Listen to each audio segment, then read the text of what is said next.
All right, ladies and gentlemen, I am so thrilled to be here. I am so excited to be here.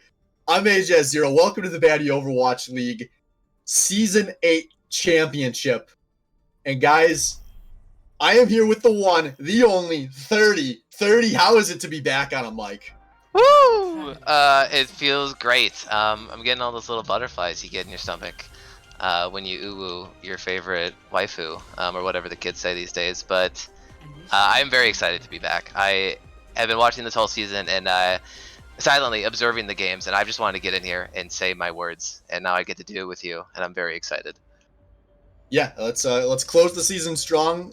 Thank you behind the scenes to Otterbotter for stepping up, helping us out with the stream this week so we could do this. We're really excited to be here. And I know I just said it a few minutes ago on the pre-show, but I actually have my hopes up for this to be a good match tonight. Ready for battle. Me too. I mean, the first two playoff matches, quarterfinals, semifinals, were kind of one-sided. The scoreline from last week, 4-1, was a little bit closer than that, but still heavily in favor of HAREM, who's making a tear through the playoffs here. Now they get to meet the final boss, ANGEY, and they haven't been playing Overwatch, for a couple of weeks at the very least. Let's see if they come in here ready to go or not. Yeah, so starting things off, Busan, there will be no draws to open this matchup, and the big thing to see here, dreaded DPS on that Echo that we've seen him playing since the character was released very effectively. Let's see if HAREM has an answer, as both these teams are just running straight towards the point to start with. And, just good old-fashioned poke war to start things off as everyone makes their way towards the points. Not a lot of damage going out as Dreaded, maybe the first one. Oh, sniped out Scott. He actually put some good damage down. Cthulhu, when he was the first to fall, is now ANGEY's kind of pressing forward here. They get a second kill, and that's probably going to be first point to them. Yeah, Dreaded rolling out with the Echo pick. He actually pulled it out of the first week Echo was available in the BOL, which I believe was week 4, and he had a very good performance on it.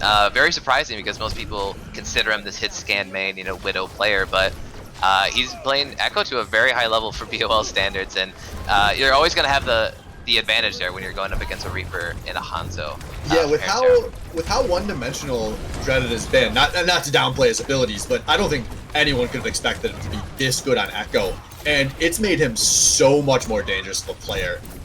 And I mean, you're seeing it here. HAREM is very scared to press forward here. They are really looking to get some kind of advantage before they go, but now they're about to push in. They do have some ults available, so we've got the Coalesce to come over. Dreaded! HAREM gets Dreaded out of the sky, but a big shatter by Rakudo as we got kills being traded. Wacky to back it down. That's a big kill by ANGEY, but still a pretty even fight here. Yep. Res comes through onto Blue Senga, so both healers are up for ANGEY. And Dreaded TPS, I mean, Caster Curse, man. I was just talking about how he's playing so great. Gets caught way out of position from his Mercy, but it doesn't matter. ANGEY, they had the ultimates in the pool there. Popping the nano on Rakudo with the big slam, and they'll win another team fight, getting up to 65% here. Yeah, I mean, this is more or less going to be last fight. It's just been such slow tempo here, but there's a lot of ults available as Graviton Surge onto the point, Dragon coming through behind it. No defensive ults available, but McCree and Marvelous Mel both going down, Rakudo down. That's 3-0 taken by HAREM as now they're pressing on the point. They've got Rakudo. They're going to get some staggers here. I think, Dreaded, the last to fall. That's a team kill. Yeah, probably it feels good for HAREM right now. They're on the board, right? Started a little bit shaky here in the grand finals, but you knew they were going to win that fight before it even started, right? Graviton Dragon Strike combo. There's no defensive fall from ANGEY, so it should be easy cleanup from there. But the real question is this next fight, right? We're back to ultimates on board for ANGEY. Nano's almost up, but there's Shatter and Grab. A Deadeye on top of it. It's just so much in the... We are really close to 4 ults available for HAREM defending this point, though, so we'll see what they can do with this. They're not wasting any time. The support ult's coming out immediately. As I heard a hammer down, but now Graviton came out of Marvelous Mel. They're looking to Deadeye. McCree dies, tossing it out. But now, McCree's going to be res. We've been a 6v4, maybe that 6v3 in favor of ANGEY, as Rakudo's made his way towards the points. They're going to win this fight before they flip it, but that might have been GG. Yeah, it might have. I mean, pretty much every ultimate across the board there was used, but ANGEY getting a little bit better usage, I think, because they waited to hold that nano for the damage mitigation on the Reinhardt on the re-engage. And yeah, looking like they have point control here. HAREM, they're going to have to rush on and try to do something here. HAREM's kind of charged up. He's looking for the grab. Can he get the charge? Yeah, this is dangerous, dangerous fight. Here we go. Deadeye coming out of Cthulhu, and it takes Dreaded DPS early. If you want to flip the point, that's what you want to see. McCree up on this high ground, very uncontested though, but it may not matter. HAREM putting out some great damage right now. They mop up No Talk We Angie, and they yoink back that point. Back and forth. A great opening by Cthulhu and you, who, just let's take a little note here. I mean, he's been pretty much on the hard lock Doomfist the last couple weeks here in the playoffs, and it's been playing it tremendously well. But to see him on the McCree here is kind of interesting. It was probably a response to the Echo. But HAREM, I mean, he had to use the grab there. It was last fight territory, but we'll see if he really wanted it for this next fight coming up, because this is it. This last fight territory for both teams. Yeah, watch out. Dreaded DPS going to be the first online with an ultimate here. Echo up in the sky. Who is she going to take over? As look kind of defensive. He's going to go on to HAREM of the HAREM. Gets the Graviton Surge available, and there we go. Dreaded with the big Graviton Surge. Can they mop it up? The Reinhardt shielding a lot. Recruito goes down for No Talk Bianchi, but now a second Graviton Surge out of Marvelous now, and that turns into a ton of kills. HAREM can weather one, but they can't survive them both, and that's a team kill in round 1 to No Talk We Angie. Ooh, this kind of goes to show how strong Echo is right now in the current state of the game. Personally, if I was HAREM, I would be thinking a lot right now in between rounds. Can we answer the Echo? Answer's looking like a no. I feel like they would have already tried to do that. So they're gonna look for ways to counter it, which I don't think is as strong. I think answering an Echo with like a Mercy Pocket is the play here, especially on control. But the question is, can Cthulhu's McCree and can Wacky, can he choose a hero that will actually take on Dreaded Echo? And it looks like he's gonna maybe roll out with the Widowmaker. Yeah, we've seen a little bit of Widowmaker. Oh man, MC Ree hovering the Pharah right now. So they're saying, hey, we know your weakness, HAREM, is hit scan. You guys have not been great at playing hit scan. Wacky does not want to play hit scan. Cthulhu and you hesitant to be off of that Doomfist, although he was playing all right on the McCree. But they're going to go even harder here with 2 airborne DPS picks on No Talk We Angie. This is going to be rough for the HAREM.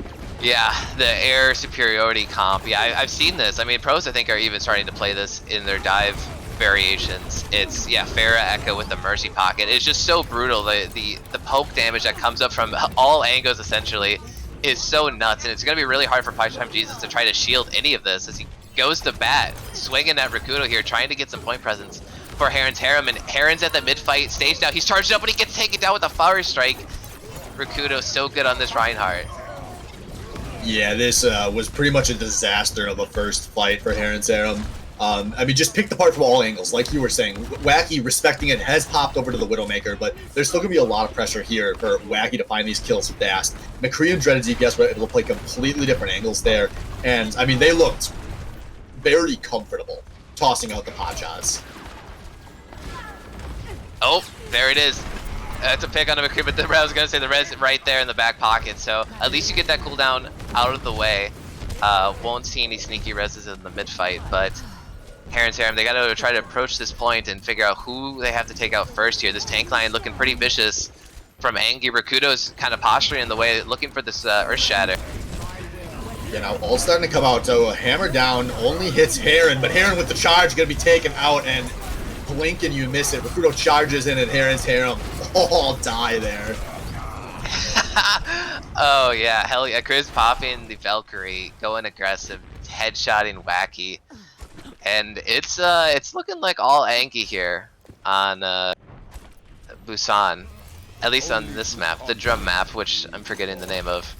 The drum map. Sanctuary. That's so, it. The drum map. When you have one swap here, HAREM saying, all right, shooting those airborne DPS out, it's not working for us. Let's just go back to our bread and butter. Cthulhu and you onto the Doomfist. So let's find out, can this man die first one more time for his team?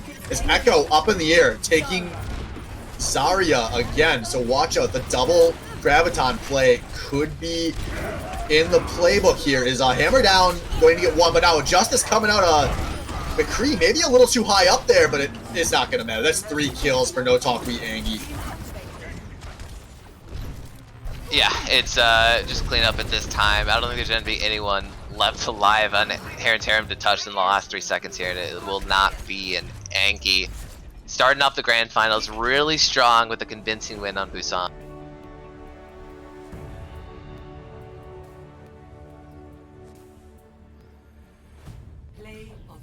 All right, see what we got for play of the game here. Marvelous Mel coming in on the Zarya. So they did the Ryan Zarya mirror matchup the entire map here, and it looks like it's just going to be some juicy right clicks with some very clutch shields as well for the team. But Marvelous Mel and Rakudo, there's been a lot of Orisa play from Notaku ANGEY, like Orisa Reinhardt as a double shield composition, and I'm interested to see if this was maybe just a stylistic matchup, maybe on a control map to mirror the Ryan Zarya, and we might see them go for a more defensive Orisa Reinhardt setup here. Yeah, on the next map. I hope we see HAREM change something, because playing Ryan Zarya into Ryan Zarya is pretty outmatched. Yeah, that's a good point. Echo duplicating that play of the Zarya game, both times. That play of the game was just waiting for the other Graviton to come out first so they could blow what few defensives they had and then get the freest Graviton of your life. Marvelous Mel completely capitalizes on the awesome play out of Dreaded DPS. Yeah, the multiple grabs there, especially on downtown, was the key to victory. And HAREM, I just don't think they had a good answer for the Echo, especially not the Echo Pharah. Yeah, but despite that, I mean, they're one grab away from taking downtown. You know, that was 9,900. Obviously, the second point there on Busan did not go quite as well. But if you're HAREM, you're hoping that you can channel a little bit more of that energy as we head into map 2 here, as we are heading over to King's Row for the next map. Yep, everyone's favorite. I think this has to be the literal favorite of every Overwatch player ever. At least, okay, I mean, I'll say hybrid maps for sure, but I'll just say all maps. I would say it's a tier 1 map to everyone. Tier 1, whether there we it's go. the literal number 1 or just in that. It's one of those things you can ask someone, like, how do you feel about King's Row? And if they're like, I don't know, I think it's kind of overrated, you come up with a scandal to kick them out of it. There's commissioner insight, folks. If you're ever running a league, keep that one in your playbook. All right, we'll just get some ready checks here.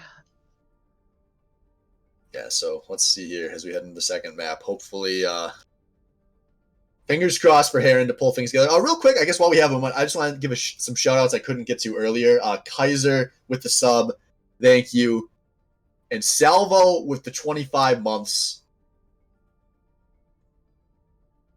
I will not thank you.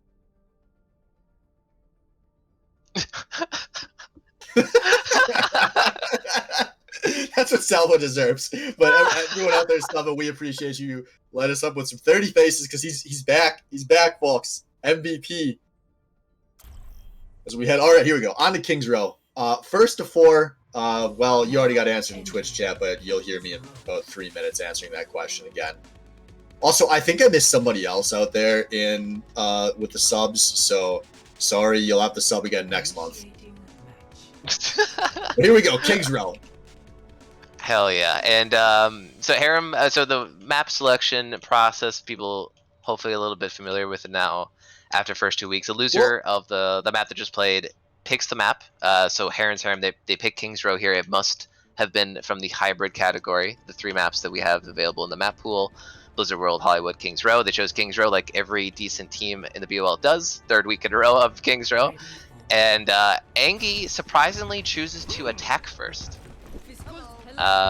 Which is the first in this playoffs, I know for sure. And when given the side selection, every team has selected defense first, which...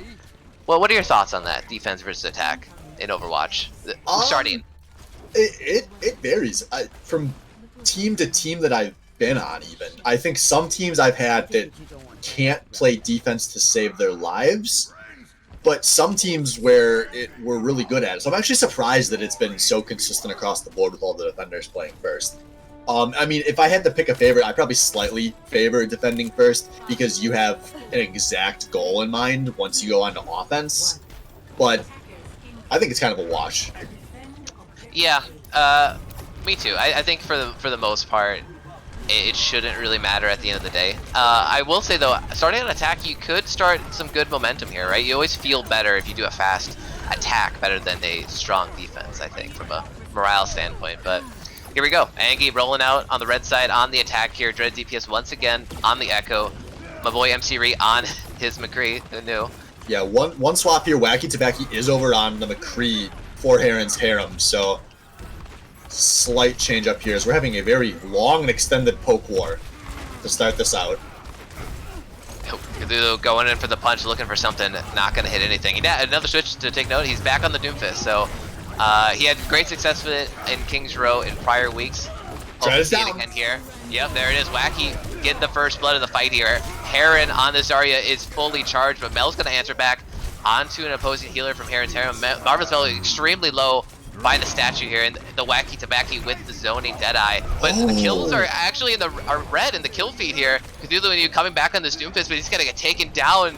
I can't believe it played out like that, but that was a massive nano boost onto Rakudo, who just hard carried that fight when his team was down a ton. Heron's Harem, they don't spawn in time to get back there. They got a big kill into Jumanfo, and we're not seeing the double main healer comp that we've seen so much of in these playoffs. So once the Moira went down, well, we may not have the time to blink here because Rakudo charging forward. Part-time Jesus has to block him with his face, but no talk Miyangi, they want to push this advantage right now. Rakudo is deep, and it's working. That is 3 kills for NTWA.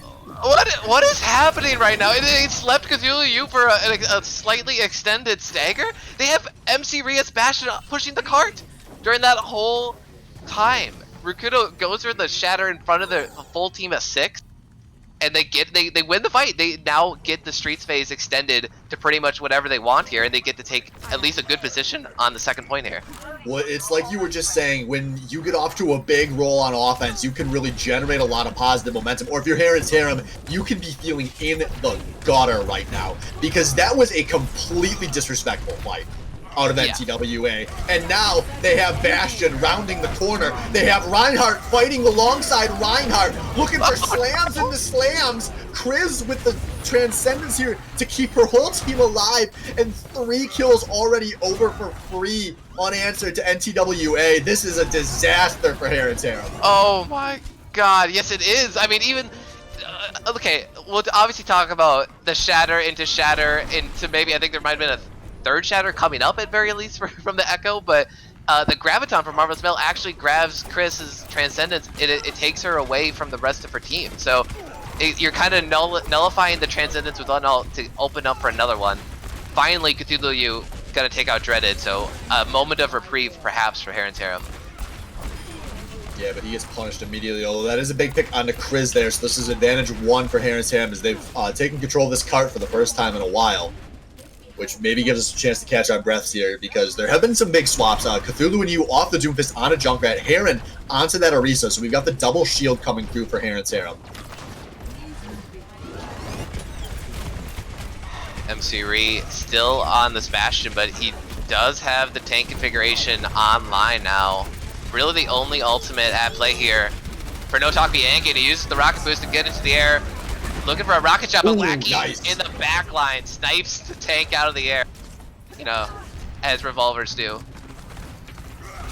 Yeah, this fight maybe not over though, because the members of NTWA, they're still alive. No, Cthulhu and you boops himself off the edge, and just as I thought NTWA might want to keep this fight going, that is their signal. Marvelous Mel forces out the sound barrier, but that may not be enough to keep Heron's Harem alive, as they are being mopped apart by NTWA right now. Yeah, it's all red in the kill feed here. Not a very concrete defense here, especially on the third point from Heron's Harem, and that's going to be 339 on the board for No Talk ANGEY. Wowzers, yeah. I mean, that's what you want to see when you start attack first, right? Because the expectations are so high now. Like Heron's Harem, especially if you roll out here and you lose that first fight, it's like, well, shit, they didn't lose their first fight. They just won it. They just kept winning fights. They didn't really even lose a fight on their attack. I would say like a definitive one. Yeah, there was kind of a half-ass on third, lost a few yeah. members I guess they did cause reset, a regroup. but yeah, it was like a soft loss, not a hard loss for Yeah. sure. But if I'm Heron's Harem, I was saying off the pre-show earlier, I think their strength is they've really showed a lot of mental resilience in the last month. And this is as tested as they have been now. So I'm hoping they can stay strong, keep their heads in the game here. one big thing to keep in mind, last week against social distancing from the cart, their first defense on King's Row was also a disaster, but they immediately turned around, pushed on attack just about as fast. They ended up losing that map, but it was a 4-1 victory for them. So as bad as it looked at the time, it was not a sign of things to come. That's what HAREM needs to remember here, is they still have a lot of maps to play tonight. Yeah, and you know, we've seen before in playoffs. I mean, it really just any organized sport. You know, some teams just take a little bit to get warmed up, but once they get in that zone, they're going to start hitting some haymakers. And I think HAREM, I think they have the players to do that. It's whether their mental can stay strong here in some trying times here on King's Row, and we'll see what they roll out with here. Cthulhu and you actually going over to the Hanzo, probably just for some added shield break. Wacky to Backy, unfortunately, gets tagged up a little bit by this Bastion, who Dreaded DPS is now playing the Bastion. Back on McCree. I really like that swap out of Dreaded. As your enemies are getting a little too used to Echo, no one's going to be preparing for that Bastion mentally. That you have a big advantage, or element of surprise here on defense. And this first point on King's Row, you know, pretty decent place to be a Bastion. So I liked it. It was unexpected. It's forced Wacky over to the Junkrat, nice and early here. Yeah, and that's actually... Oh, Dread is down. Both the DPS down for NTWA, and they're going. They do get a res on the Dreaded DPS, but he is in dangerous territory, taking a lot of damage. He gets killed again, and I think HAREM have won this fight. Oh, yeah. Wacky's going up high, chasing Chris here on the Baptiste. Not able to secure that kill, but Recruiter will go down a little bit late, and yeah, I mean, based on how they died, I don't think Angey's gonna get the recontest at the Arch here. But yeah, a good fight out of HAREM. And like you said right before that fight, Wacky Tabaki switching over to the Junkrat.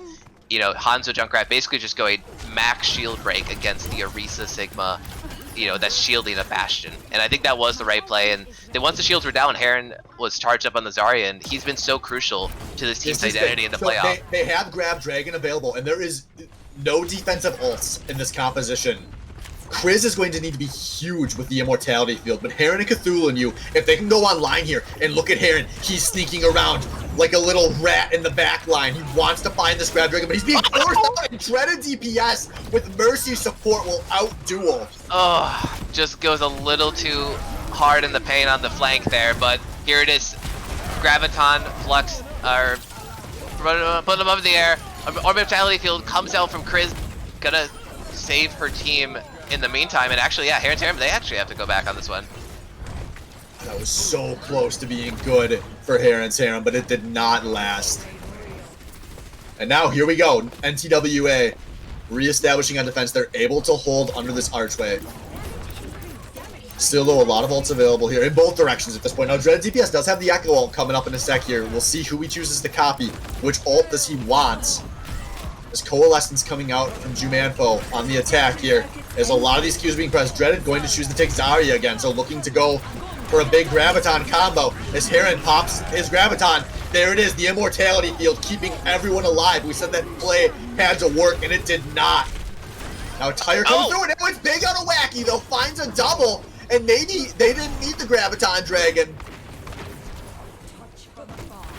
Yeah, HAREM, they have the pushing advantage now, and they're just cleaning up a few of these staggers on checkpoint 2 here. Dreaded DPS, so he's going to get the return kill onto HAREM, so it's something. I don't know if it's going to be kind of a half-assed attempt for a contest here from ANGEY, but that last fight, HAREM, they just had more ultimates. I mean, unfortunately, the Immortality field negated the entire Grab Dragon, but they had a Tyre on top of it to help win the fight, and here it is, Sound Barrier from Gluba to keep HAREM in the fight.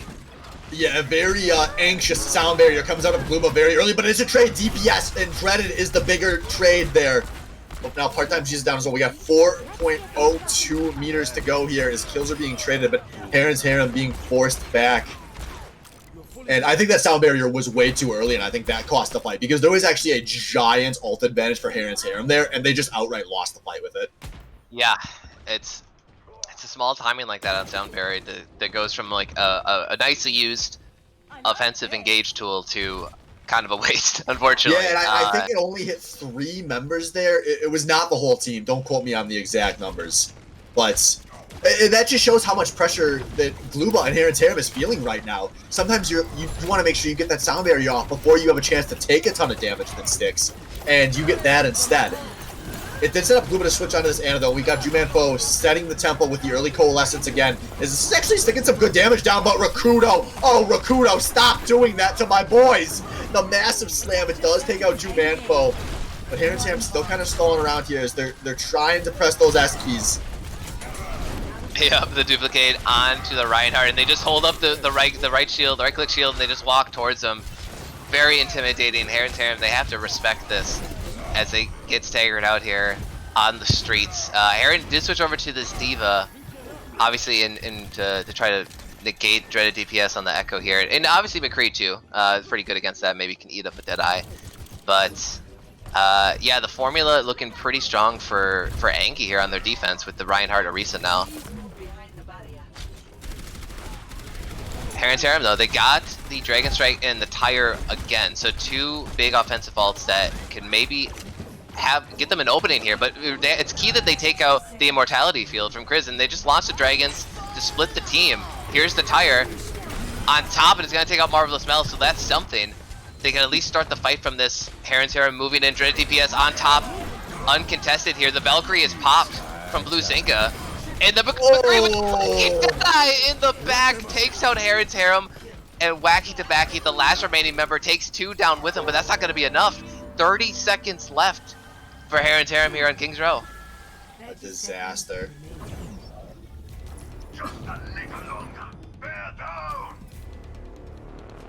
Yeah, they're not going to have a whole lot of ults as they head into this last fight. And look at Rakudo is, he's playing for the backbreaker right now. He is up on this high ground on the Reinhardt. He's about to drop into an entire team who is not going to even think about looking. Here it is, folks. Press shift. Get charged. No, was that purposeful? Was this a bait? Or was that just him charging into a wall by himself? And I think it is. He goes down to HAREM in the back line. Wacky Backy goes down, a main source of damage though for HAREM. The D.Va Bomb plopped on through. Gonna take out some accessories on the field, but no heroes. And no talking ANGEY. They go down this fight.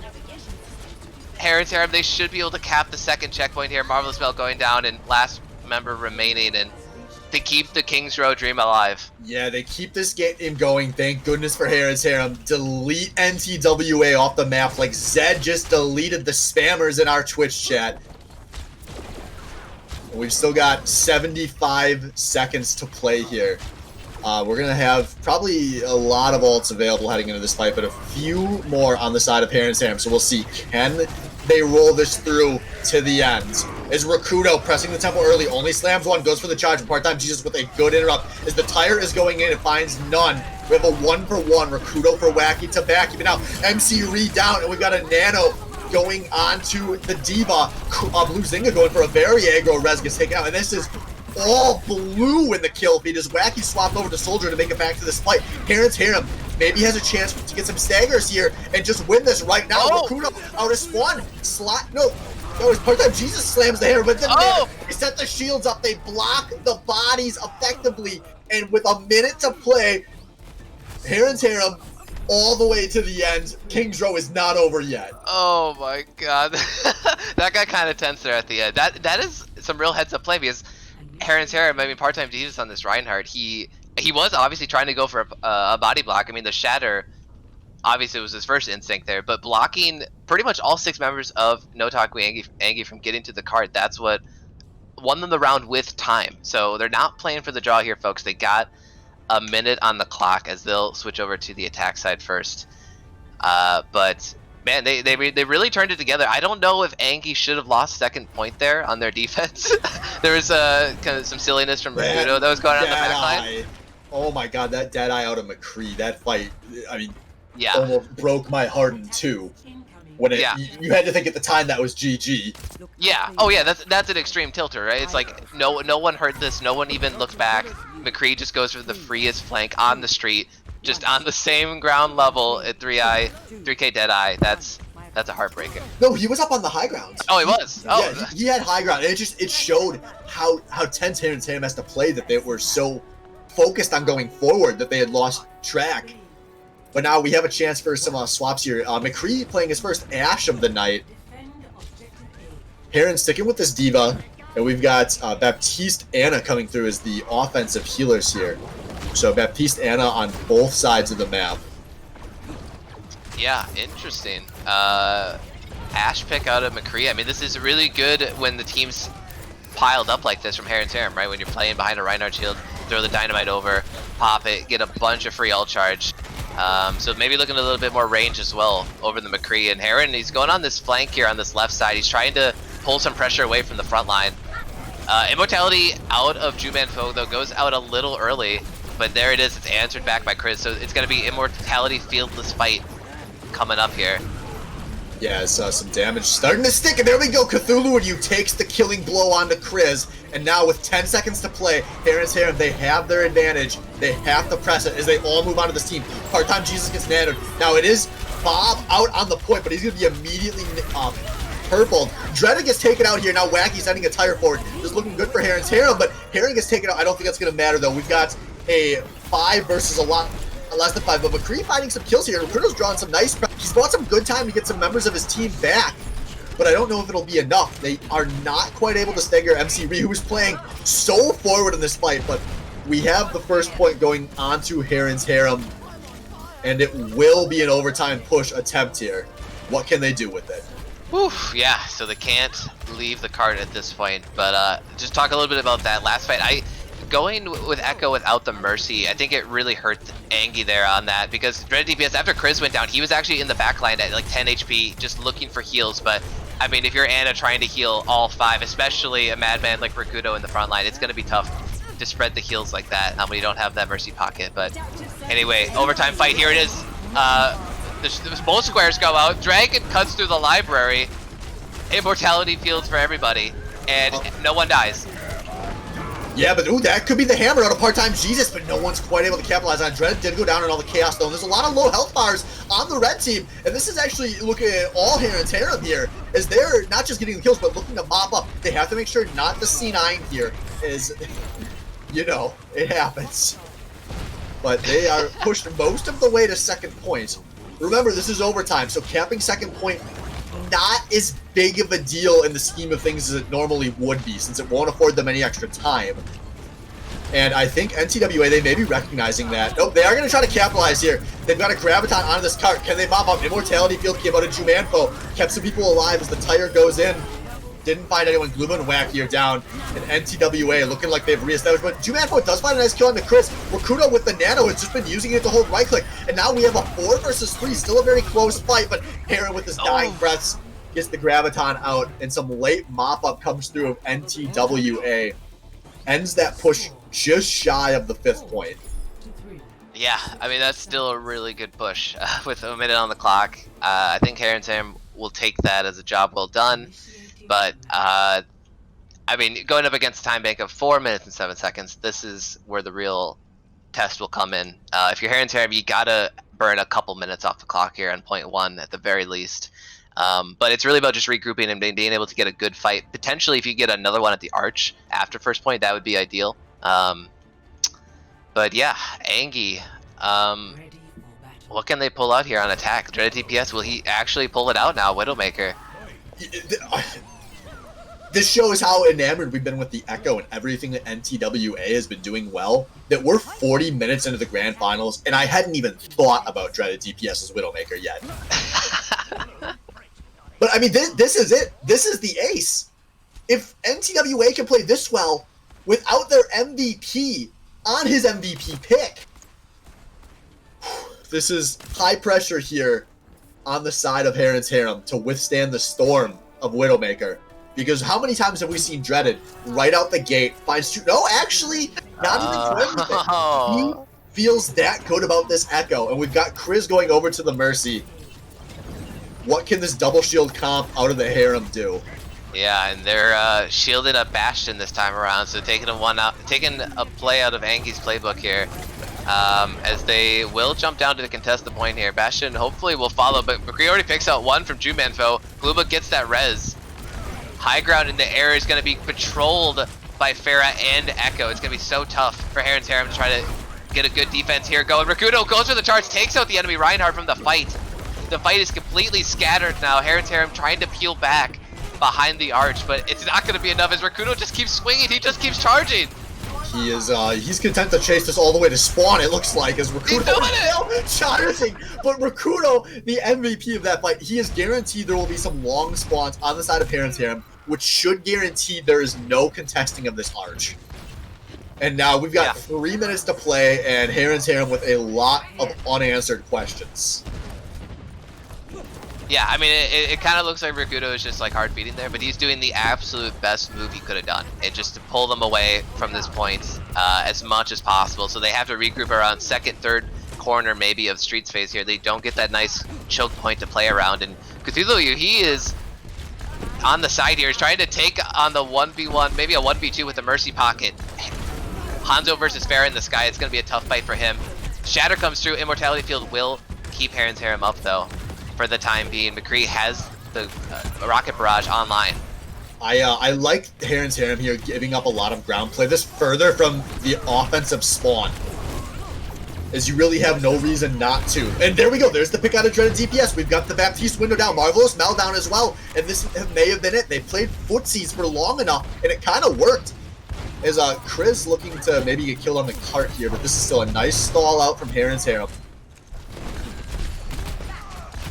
Yeah, and the key for HAREM at this point is endurance, because they as far as the ultimates go, they have to make sure they don't use all of their ultimates in any one fight, because ANGEY, all they're doing right now is they're banking the ults, right? They have 3. They're looking for Earth Shatter and a Graviton. Chris kind of far away from Belgrade, but that doesn't matter. Here's a duplicate. Takes on Heron's Zarya. Trade kills go back and forth here. There it is, the rocket barrage from up high. Ooh, picks up 2, and that both might the healers. that might be it. And I mean, it's gonna be so tough for HAREM to try to get back here installed. They're gonna have everyone on the cart for ANGEY. They're gonna put 4 on the cart, 3 on the cart, 2 on the cart. They're gonna put as many people as they want on the cart, but they just gotta speed it on through here. HAREM is here. He's on the side. He's waiting to touch. Yeah, he's just shy of a Graviton Surge, but it may come through during the stall. That could potentially be the play. Oh no, Whacking! I think he might have stole the nano from HAREM. It was going for HAREM, but he takes the nano and he goes to the back line. He gets left, and then he gets killed by dreaded DPS. Earth Shatter once again out of Rakudo, the real Reinhardt, and HAREM not able to put up a good defense here on second point. And with 47 seconds left on the clock, ANGEY start the grand finals 2-0.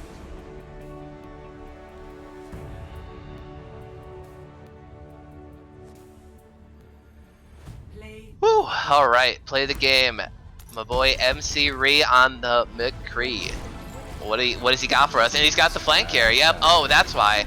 Thought he was on the ground to start with. No, he starts in the air, presses Q, falls down, and takes out 3 little squishies with him. And fantastic play out of McCree.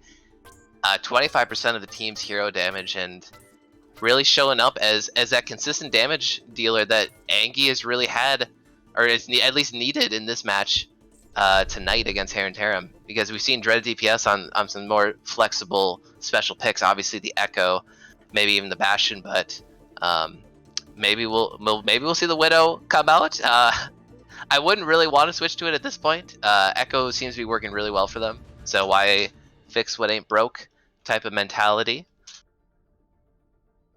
So with that said, the loser of the map, which is HAREM, they will have the map choice. Because it's the 3rd map of the series, it has to be an assault map, so a 2CP. And the maps in the map pool are Hanamura, Temple of Anubis, and Volskaya Industry. So we'll just wait and see what we get from them.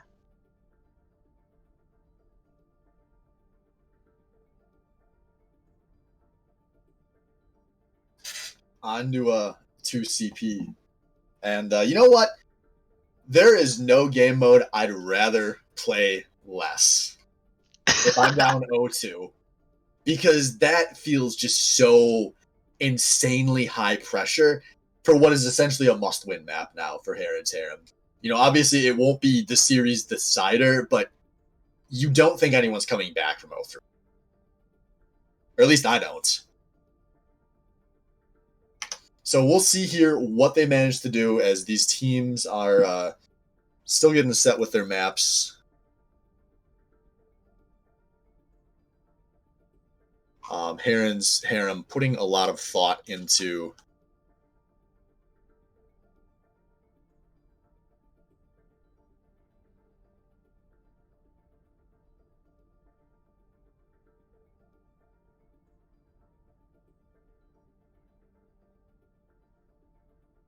All right, so we got 1 sec here as HAREM now picking Hanamura. It'll be just a moments while we get this set up. So Hanamura, we did play both of the just last week. HAREM beat us SDFK on Hanamura. You know, the hard part of going deep in the season, folks, is my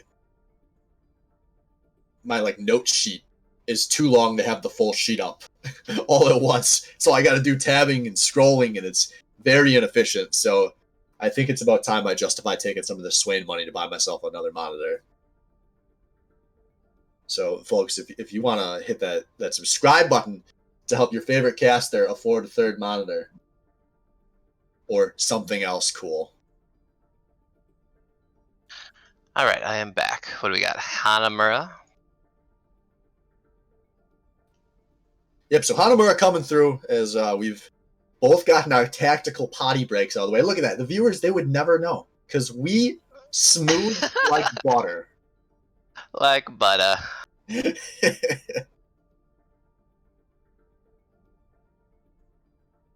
All right. So yeah, the map is Hanamura. We'll just wait to see what side ANGEY chooses here. Wacky saying he's gonna bust out the Genji. I really hope their mental is not to that point where we have Wacky on Genji. But look at this, yeah, confident once again. ANGEY making it easy for production as well, not having to swap our team names. So thank you. They'll start on attack, the red side. So we'll just get a ready check from both teams and we'll launch right in.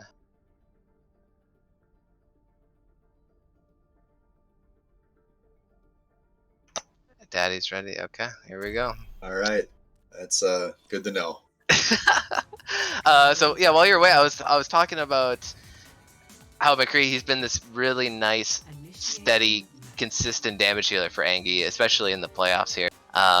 Whether that's McCree or Ashe or even Bastion, I guess at some points. But we've seen dreaded DPS, you know, on I guess basically Echo for a lot of the playoffs here, but more on some specialized picks here. When do you think they pull Widow out of the playbook? Did they just never bring it out unless Echo is broken?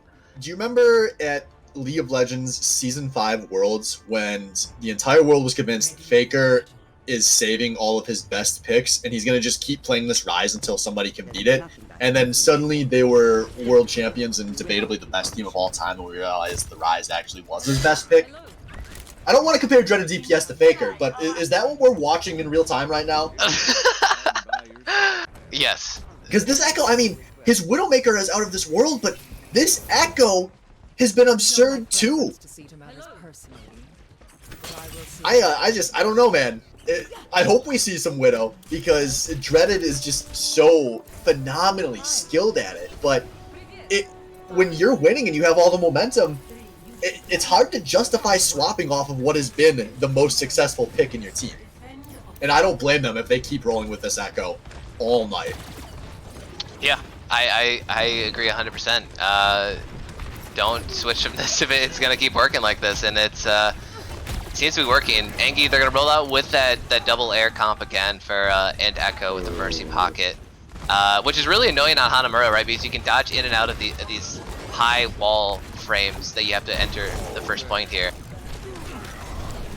Yeah, that was an early kill on a Wacky, and that's a big part of HAREM that's off the map. And now a lot of low health bodies. Cthulhu and you down as well. Gluba down as well, and NTWA picking up more or less where they've been leaving off with a big, dramatic team fight win and a lot of time in the bank to get this second point. Yeah, dang, I missed the pick onto Wacky. I'm not sure if it was just poor positioning or some kind of opening made from ability usage from ANGEY, but yeah, unfortunately can't be going down like that. And even if it didn't really matter if Wacky died or not, you could see how spread out Heron's Harem had to be because of the poke coming from the air, right? They were never in one spot as a team behind the Reinhardt shield. And I just think there is a way you can do it with the comp that they're running against this double air, Pharah and Echo. So, Must be me. What is, okay. You ready? Anyway, I don't know, did I just type that? Yeah, it says that. I did not just type that. I don't know what's going on. Anyway, Dread DPS, he's on the rafters, the reports, the rafters, and going in. Not a lot of damage. This is a very quiet team fight so far, but Part-Time Jesus is gonna make it a little bit louder. Swings for 2 kills, and Heron's Harem, they will start the defense here on second point. And they have played some defense. It had been a bit. So we'll see here. They've bought themselves some time in the ult bank, as they're going to have quite a lot of ultimates available heading into this next fight. But obviously, so does NTWA. Which, by the way, can I just say, is production, we have failed that we've gone this far into the season without having some NWA puns to make about this team. There's something brilliant there, and I never thought of it until about 20 minutes ago. And it's too late to come up with on the fly. But here we go, Dread DPS flanking from one side. He has copied the Reaper, and he is just Dread going straight to the whole team there. But he does draw a lot of crosshairs, and that sets up this slam out of Rakuda, who now has been nanoed. Gluba down, as we got this entire team taking the staircase. They've taken out 2, as now Rakudo going for that patented charge on the point. We got Part-Time Jesus slams, but it's I don't think going to do a whole lot, as Wacky Tabaki does snipe Chris out of the air, but this is a lot of members down for the defenders, but they're still playing really well around their spawn, and actually a lot of team members now making their way back to the points. This is actually a pretty even fight. Excuse me. Yeah, and I don't think ANGEY is taking anything out of it. Actually commits the rocket barrage after McCree gets a couple kills there, but as I say that, they're looking to still fight this. It's just Bluzinga and Rakudo from what I can see. The nice sleep onto Wacky's Tracer, but here's the reinforcements now. Chris on the Mercy, Dread DPS on the Echo. They're back into the fight. Rakudo goes down, their main tank, but Heron trades the life. It's really back and forth. It's not in favor of the attackers, but they're going to keep committing, it looks like. There's the grab. Yeah, big grab, and that turns into a kill onto Jumanfo, and now Part-Time Jesus as well. And after like 60 seconds on this point, are we finally approaching a first tick? I don't know, because a bunch of spawns have just come through. Heron back to the point, asleep just long enough for his entire team to fall to pieces. As now Heron's just trying to stall in. There has still not been a tick taken by the attackers. Is now Part-Time Jesus back on the point, stalling for time, loses his life, and finally first tick over to NTWA. As we have a nano on the Moira, the die out of Cthulhu does not. Yeah, and Rez. Oh, no Rez actually. I think it might have been stopped there. Chris hiding to the corner from Gluba's Coalescence, and there it is. Finally, Heron's Harem, they get a hold of everything. I mean, that was Baddy League at its finest. The weirdest thing is, if you're Heron's Harem, I almost think that fight was worth. You burned, what, 2 minutes off the time clock and you only gave up 52%? Yeah, I mean, if I was Heron's Harem during that fight, I would be thinking the same thing. Like, hey, they're still fighting. Why are they fighting? Like, we have better spawns. They're just prolonging the inevitable. Surprisingly, ANGEY, I just think out of pure mechanical skill, they raw dog their way into 52%. But yeah, here we are. Dreaded kind of sneaks in underground, goes for a copy onto Soldier. Wacky on the other side, though, is popping Tactical Visor. Actually, so that was the anti-30 Tactical Visor down there on the low ground, and it didn't do a whole lot. That's the key. Sometimes you gotta pull out the low ground Tac Visors. Unfortunately, this wasn't the moment. It was more Visor than Tactical. Is it now Cthulhu and you down, and we've seen NTWA going for their full entry. By the way, Chris on Zenyatta, free reign up on this high ground. That's 3 members of HH off the board, make that 4. And I think NTWA is finally going to finish what they started. Oh, there it is, yeah. Good approach out of ANGEY there. Quick shout out to the Annas of this match, because there are a ton of sleeps flying around. Bluzinga and I believe, well, I guess Jumanfo and Gluba, they've been sort of switching off Ana duty. And I think it's just because of maybe Gluba feeling more comfortable on Lucio and Moira, where Ana can sort of be filled in with by most supports, I'd say. But yeah, a lot of good sleep darts out of both teams. A lot of charging Rhines slept, or Yeah, highly charged Herons as well. there's been a lot that I haven't been able to catch in the flow of the cast, but the number of times where I'm like panning my camera, I'm like, wait, he's asleep over there. What? For battle. It's been happening all match. Yeah, yeah. But yeah, Heron's Harem 118 on the board, 2 points as well. Heron's Harem switching over to the attack, and looks like they're gonna do Hanzo McCree. So wait, they've swapped these heroes between the players at this point, right? Because Wacky's been known for a pretty good Hanzo, at least in the latter half of the regular season, as they switched him to the more permanent DPS role, and he's been playing a lot of it in the playoffs. But now he's gonna do McCree. Yeah, I mean, we've seen them flip this a few times. This is just, I think, they're really hoping for somebody that can snipe Dreaded out of the air, and they're going to aggressively play for that, so we'll see what he can do. That's true. I mean, you put your better player on the hit scan against the Echo. I get that. That makes sense. But will it even be enough? McCree, he's actually on the opposite high ground on the point. He has a very good vantage point on this Ashe, but Rakudo is going to be the first blood taker. Man, he is so good with these fire strikes. So aggressive. Yeah, Rakudo, he plays well within the setting of his team. I'm very impressed with how much of it works out. As just good defense here at an NTWA. Keep holding the choke. Heron's Harem, I think they're just waiting to build the nano on Gluba here. Wacky still a little bit from Deadeye, but oh, there it is. That's the opening pick they were looking for. So they should hit the go button now. Yeah, W keys. So we see NTWA, they're playing more with the strafe keys. And so we got High Noon coming out. Will it find anyone? Looking like a no. Chris down as well. Now this is starting to be a pretty big advantage on the side of Heron's Harem. They lose Wacky to Backy, but they have everyone else, and they're going to get this late stagger onto Rakudo, send him back to his spawn. McCree not making it out of this one alive, and that's going to be a point. Oh, they're going to get a stagger on Dreaded! They can get a stagger on Dreaded, they can rush down the next point! Oh, no, it should be a fast spawn. They changed that a while back. Oh, yeah, man, Overwatch sucks! Yeah, they removed the whole stagger kill of rush 2CP. Oh, man, what? Yeah. That was like the... Oh. I was so excited. I know, right? That would have been a hype moment before, but now it's just like, oh yeah, now it's just the normal second place fight. Yep. Well, that's fair. It's fair for the defenders, maybe not fair for the attackers, but we'll see what Heron's Harem can do. Whether they can get a good advantage on time bank here on Hanamura and maybe potentially win this map, that would be a huge turnaround for the series for them. Yeah, here we go. Dreaded goes up, copies that Zarya. He wants to go for a big ol' flanky grab, but instead he's going to go for a big ol' flanky, lose that health bar. They do take out Wacky Tabaki on this entry, though. And that's going to force pretty much this whole team back, as Heron's now being kind of chased down by Dreaded here. And they're just forced back.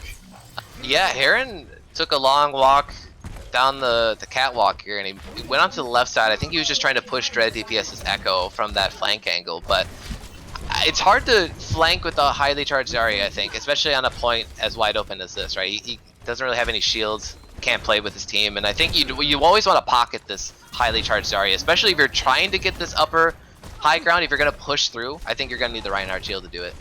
Well, they are playing around a big ult pool. I mean, both teams are at this point, so this could be, one of those big old explosive Overwatch fights. But Heron's Harem, they are very patient on their entry. They look for something, and that something is what I don't know what just happened, but Dreaded and Wacky somehow trade as that Graviton is keeping the map company. But Jumanfo went down, Cthulhu and you is down, and just like that, I think this is a lost fight here for Heron's Harem. Yep, part-time just wait, actually they got the picks though. They got nearly 52% almost.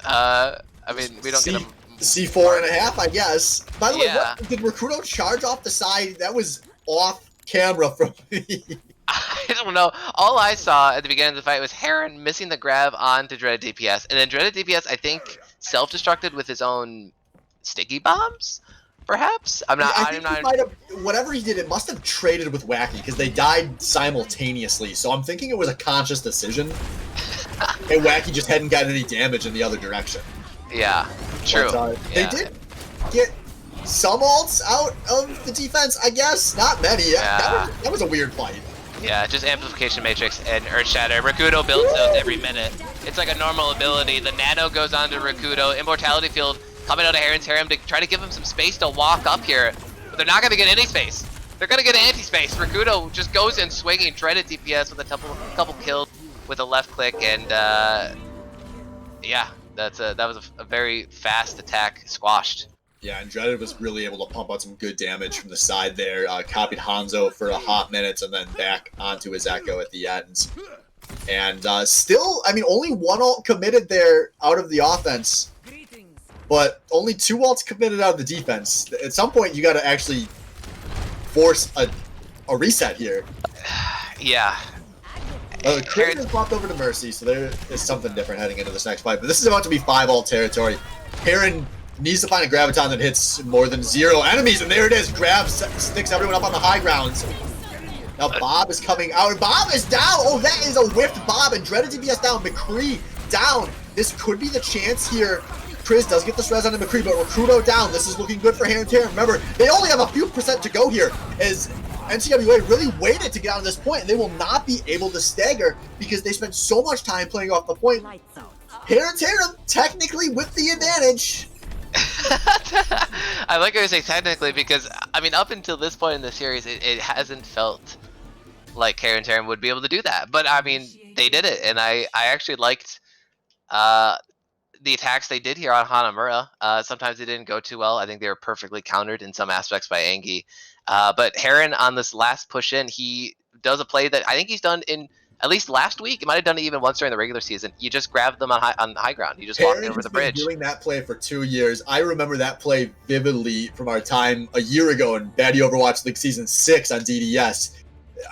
It's a great winning play because everyone feels so, aha, I am so superior to you on the high ground. Look at my tactics. And you just say, you know, fuck your tactics, dude. You know? Look how we've gained the superior positioning.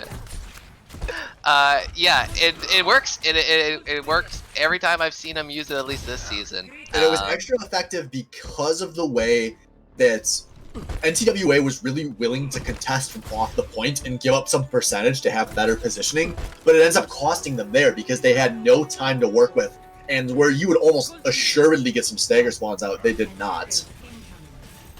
Yeah. So now we'll see here. What can HAREM do on the defense? It was not very successful last time, and you have to think on extra rounds of Hanamura, this defense of the first point will probably decide the map. By the way, a draw is really in play here with these time banks. Yes, it's very real. Dreaded TPS on the Junkrat now. So pulling that out, looking maybe just to fight through part-time Jesus' shield, maybe trying to open up for Rakuto. To get that easy Earth Shatter, but yeah, Red DPS, he's gonna be on the high ground on the side here, but he gets sniped by Cthulhu's Hanzo. So a very good defensive. Goes from the high ground to the die ground real fast, and now we are in one fight territory as Dreaded is swapping over to Soldier. So we've got double hit scan coming through here for NTWA, and HAREM, they've got to be ecstatic about this. If you have 30 seconds to defend this point, that's exactly what you want to see on the other side. Yeah, I mean, that's so risky. There is another headshot. That's a huge pick! Oh, it's so huge. I mean, it's going to give him barely enough time for McCree to come back into this fight, and they're able to push on as 6. Maybe not even, actually. McCree's just back up. We're less than 10 seconds. Rakuto has to make the approach to the point. He gets the Nano for support. And Nano in the opposite direction. Rakuto looking for the cheese pin, but not going to pick it up. And he goes down swinging. Marvelous Mel without the tank duo here. What can she do? Not a whole lot. The Dragons come through to finish this one off. McCree doing his damnedest, but it's not going to be enough. And it's going to be a full hold here on the second time around for HAREM. All right, HAREM, this is it. You have 90 seconds. What can you do with it? Score 2-2. I think they can draw. Well, okay, so that feels really realistic. yeah, it does. With how these teams have played. Based on the last few rounds, Wacky and Cthulhu, they'll run out with Hanzo McCree, right? But I think the real ticket here, the real answer is, what does Dread at DPS play? I think if he rolls out Echo with the Mercy Pocket, I just don't think McCree, Hanzo, and whatever they're bringing for the support line, I don't think it's going to be enough. If Dreaded plays this well around the cover, especially around these like multiple pagoda things we got going on first point, it's so easy to dip and dive out of cover. What if it's Bastion instead, though? Nope. They're thinking this over, and he's going to go with McCree. So I was actually going to say I didn't like the Bastion, so I'm happy Dreaded swapped off of that. This, to me, feels like prime Widowmaker territory. A little bit, and Wacky here's the call. They're gonna go for a Widow pick into a Symmetra Telly and hope for the best. Okay, so the idea here is, you rally around Cthulhu, everyone except for Wacky, they teleport to point, and then Wacky should have the open sight line from the choke. Really, Wacky just needs to get one pick. There's no mercy on the side for ANGEY. So any kind of miracle pick Wacky can get, some kind of crazy jump shot, the better. Okay, so here we go, Wacky going up to the window while his team draws sight lines away. The first shot's not going to connect out of Wacky as Rakudo charging defensively. Cthulhu and you did get picked on this entry here, but his team not really going to be able to back out here, and that's great for NCWA. Botch teleporter, but it looks like HAREM is able to escape this fairly cleanly. It should just be a soft reset here. Three people still alive, but I mean, it's still 2-fight territory technically. Depends on how long this next fight goes. You would have really liked to see that first teleport work, and maybe you can get a tick out of it. Oh, actually, a tick would have been the win, but okay, I think they switched off of it. Cthulhu's on Hanzo now. Wacky's on. Wait, they switched to Junkrat too. Yeah, so they're going with what's right now is a gigantic Blue Zinga may have just forced the draw with that grenade. Blue Zinga once again, dude. She is so good on Ana. It's insane what she has done on this hero throughout the course of this season, and even the last one. Kind of my pick for all-star support here, but HAREM, they got full health bars. They have a little bit of a shield. They're moving in. 10 seconds remaining, and Matrix comes out. Part-time, he just charges through it. I'm a projectile, right, guys? Does not get amplified, and they have to pocket him from across the yard. DPS is down. Dreaded DPS is down. And this buys a lot of time. HAREM is able to get in there. They do trade for Glooba though, but they still have a main healer available. But oh no, there go their tank line. Can this tire come through? It can. McCree going to get the last staggers, and that pick on a Dreaded doesn't matter. Folks, welcome to Overwatch at its finest. The match is still 2-0. Yeah.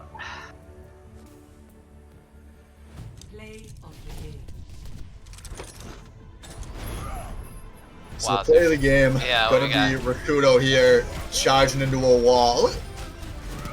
Yeah, missed Fire Strike on the whatever. Don't look at that. Look at the swinging. Look at the damage. That feels like a play of the game worthy of a draw. Yeah, exactly. Well, on the plus side, we won't see another 2 CP until map 7 of this series. Or, no, after 4, they can just pick out of anything, can't they? Yep. So, we got one more game mode that we for sure have to play tonight, folks, and it is Escort. Junkertown, Rialto, and Watchpoint Gibraltar are the maps up for pick here. And so, just to confirm... HAREM's pick. It is HAREM's pick. Okay, that's what I thought, so... maybe for anyone tuning in that hasn't been catching up on much of the playoffs, pretty straightforward how we're doing maps for the playoffs is these teams, they have to play through the 4-game mode through the first 4 maps, and they alternate who gets to pick each map. There's no map banning or anything. There's just we have a map pool of 9 maps available, so 3 from each game mode. They pick back and forth, and then after 4, they just pick back and forth from any remaining maps. So we're about to play an Escort map here, and then after that, it will just be trading map picks of the maps that remain. Yo, what happens if we get through all 9? All 12? Is that impossible? Oh, wait. Shit, yeah. I hope so. I mean, This is just straight out of the Overwatch League playbook. Now, if there was a fucking scenario where you just ran out of maps, then shame on them. But I say yeah. at that point we end the season. We give SDFK the championship for not wasting our time with 12 maps. Both teams are penalized for delay of grand finals conclusion. Treason against the Baddy League. All right, and we go to another fun one, folks. Here we get Glooba, check your DMs, but we got Junkertown coming up. Let me get some side choice here.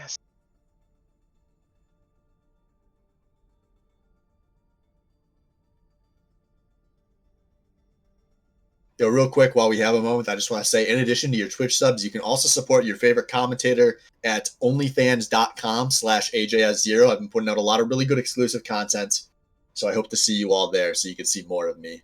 Winky face.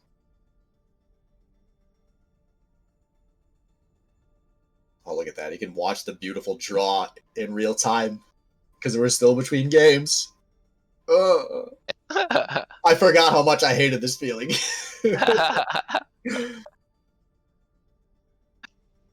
Correct. You're all banned from the Harem. We got ready from Harem.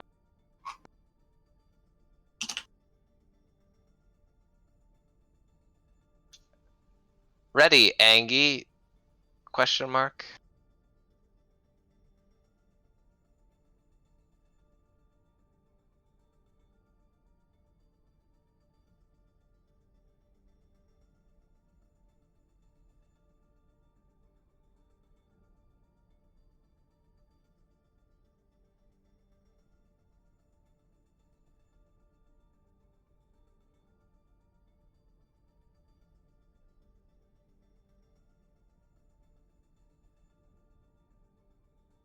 ANGEY, ready. I'm looking. I feel like I have not seen an R from this team.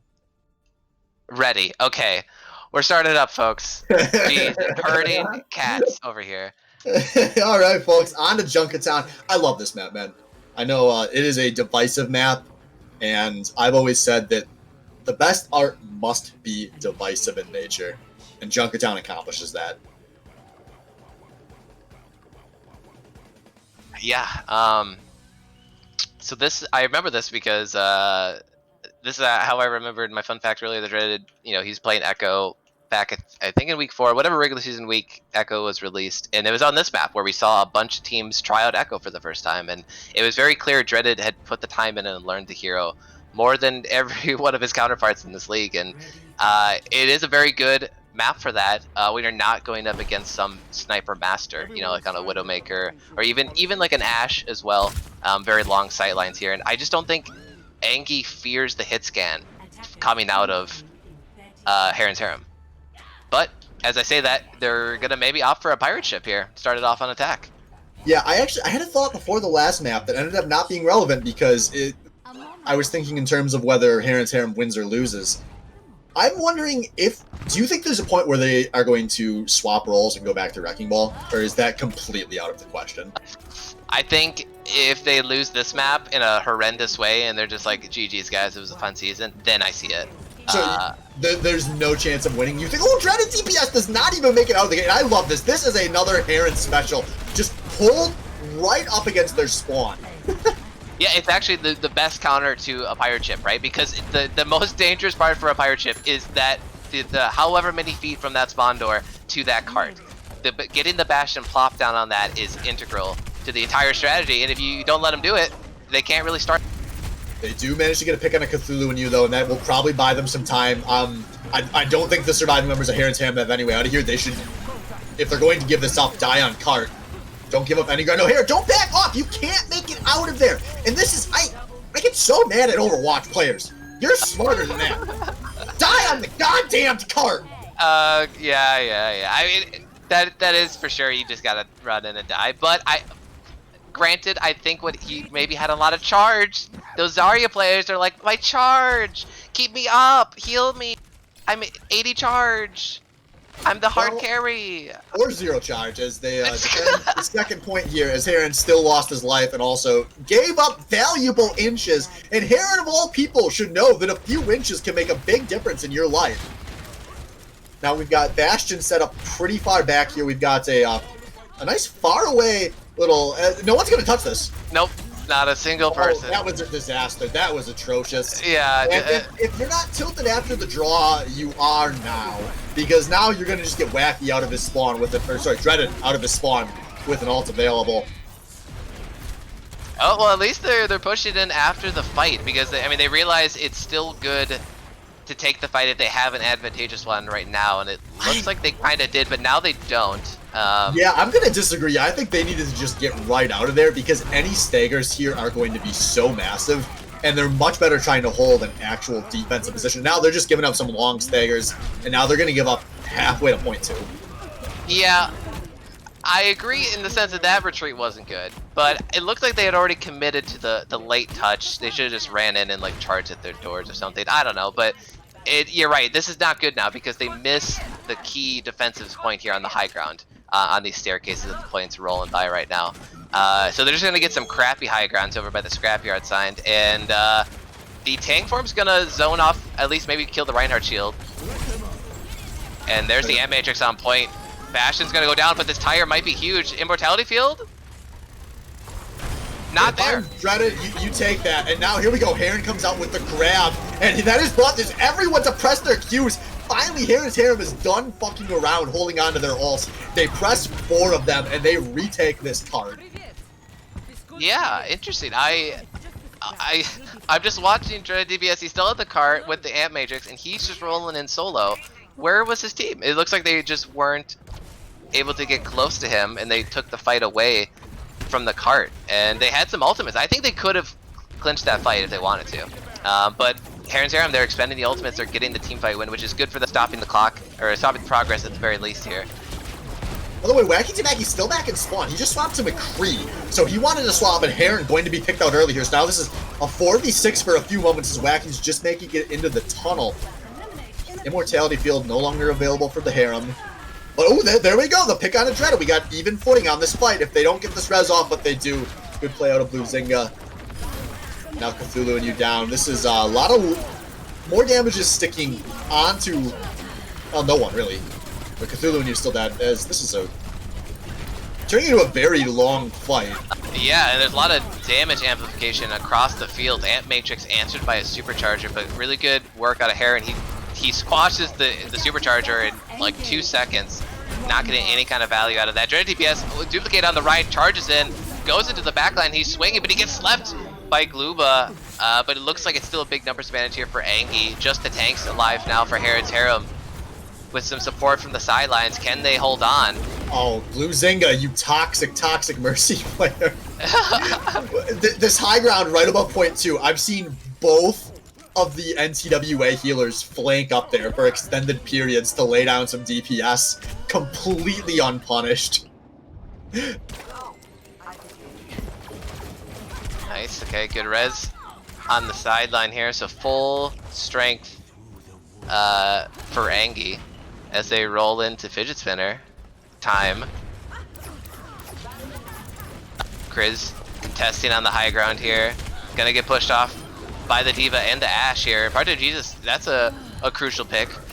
Gonna be kind of a long walk back here for McCree.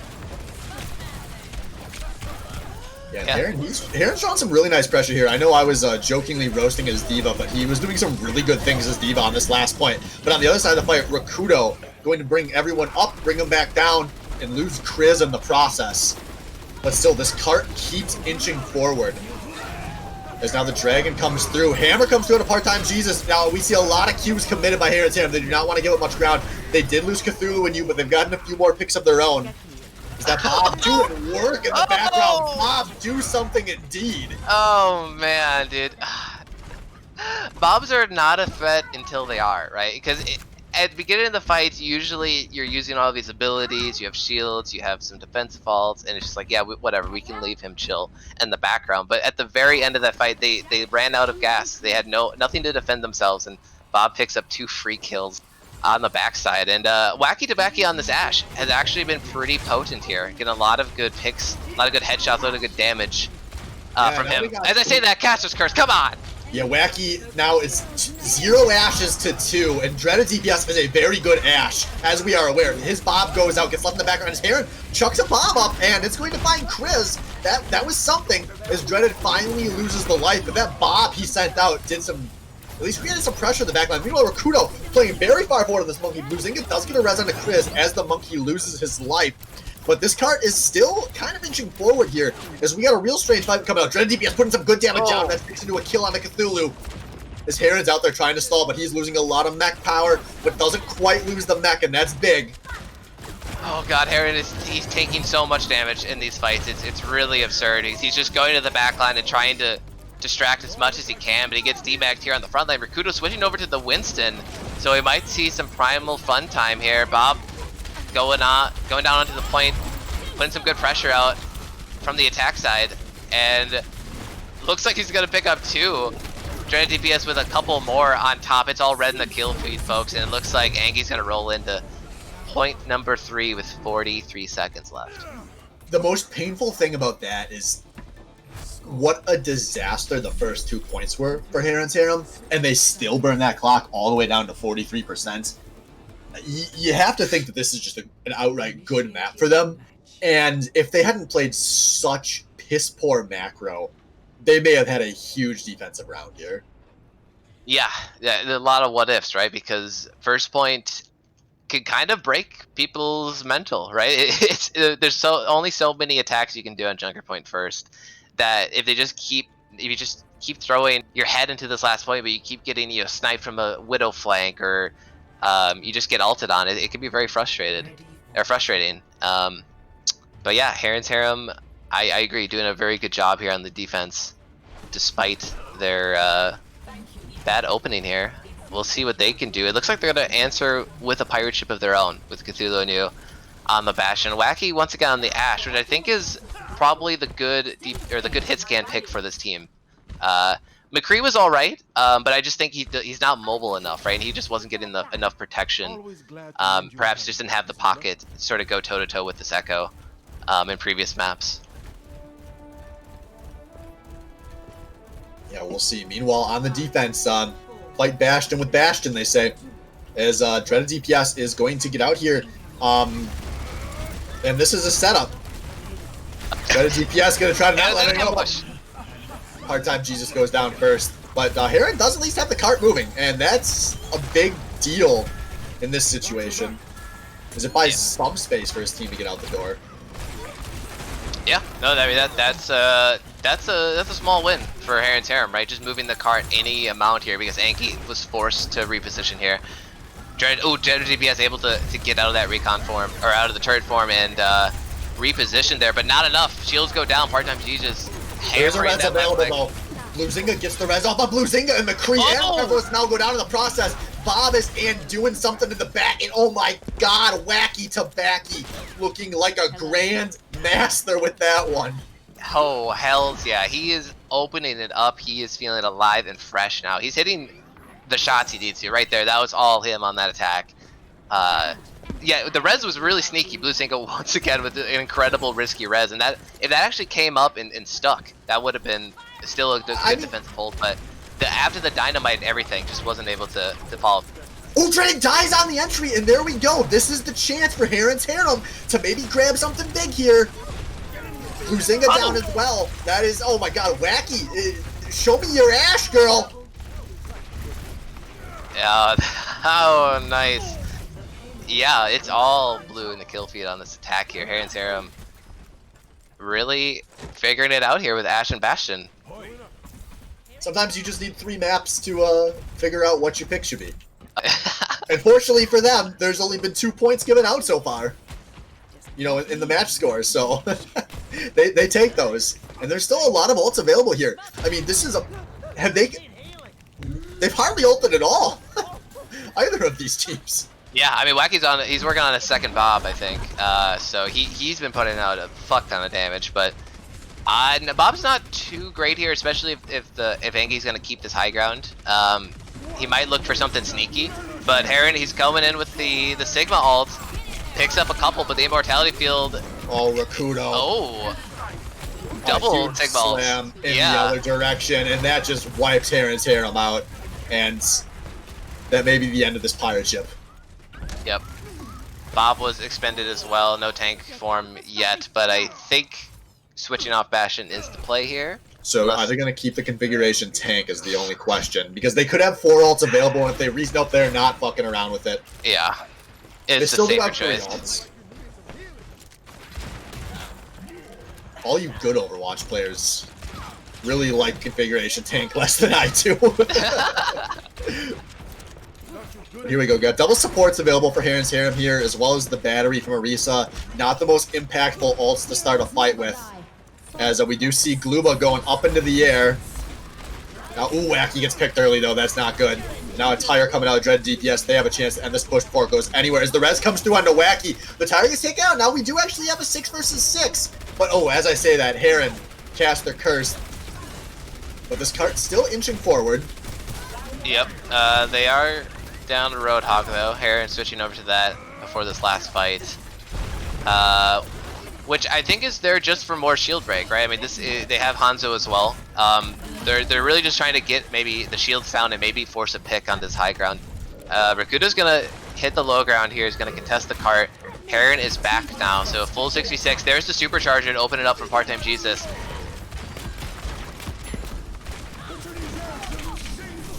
Yeah, here we go. Another big slam out of Rakudo. Creates a lot of damage, and it turns into a kill onto Heron. I don't know. I don't think I saw an immortality field out of Juminfo there.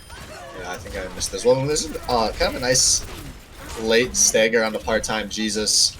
As by the way, shout out to Twitch for changing where my ban button is. I cannot find it and cast at the same time. Oh yes. We're a big deal, folks. You want to add viewers, you can buy them. Yeah. Woo! So we got Part-Time Jesus coming through here. Back to the Reinhardt. We got a minute 50 to play on the second point right now, as this defense has been turning very good. As like we were saying before, this is a good point for the defense to set up. Now Gluba going up in the air. Bob going to go into the back line, try to turn some eyes, but Heron has already been picked out. This Bob not quite doing enough. He's maybe a little lower than he wants to be, but actually this cart, we are in danger of a C9. This cart is moving, and now it has to be a retake. If they can body block members of NCW at the top, oh, they just barely get there in time, but this is still a contested fight. Dredden comes through big, and with a meter and a half to play. Oh my. Heron's Harem, they started that fight really well, I thought. They were winning it. Questionable Ant Matrix below the high ground, but it turned into Anarchy real quick, and then I think they just made the decision to just go for car push, hope for the C9 and body block. And we're down less than a minute. Yeah, it was very close. That could have worked.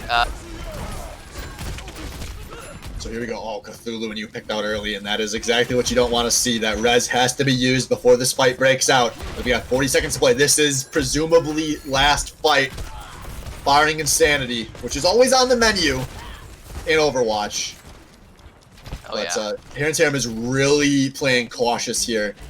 This is maybe one of their strong suits. They do play well around playing patience. Yeah, Heron, he's looking for this flank. He's trying to come up the staircase because he wants to be in range to use the whole hog. Marvelous Melt does get picked, and Heron on the side. He gets the hook and the There kill it on the is. Dredden. 6 versus 4. Let's see what we can do Mordekaiser style here. Is Heron's Harem moving it on this card? They get a kill on the Chris. Now that is a disaster, as Blurzinga looking for a miracle res does get Rakudo. It actually holds on to her life, but I don't think it should matter. Just make sure you do not step off of this point. It's just Part-Time Jesus on the point. We're in overtime. Part-Time Jesus. Okay. Oh, okay, yeah, I could see that was a little bit risky just for Reinhardt to be on the point there. But yeah, a well done you know fight how out of Reinhardt Heron. feel about their W keys, and I saw him starting to press it, but all's well that ends well. Now we got 80 seconds to play here. Heron's Harem looking to force additional rounds. Yep, and there, Heron on the big boy hog here. He's doing it again. Really big flank there on that last point. Once he actually got access to the high ground, he fought through all of the abilities. He got 2 picks on the catwalk, and that's all he there needed. it is! There it is! And now he's whole hogging in the side. He forced the res, so it is still 6v6. But Harem holds on to his life as this is going on, as the tire comes out of Dreaded. And this is going to be tough. As this tire comes towards the point and takes out part-time Jesus. Oh, but can they actually create the space for the reds? Glooma's going for it. Yep. There it is. No!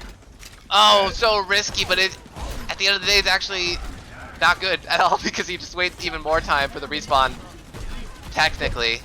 So 30 seconds left. This is last fight territory, right? It has to be.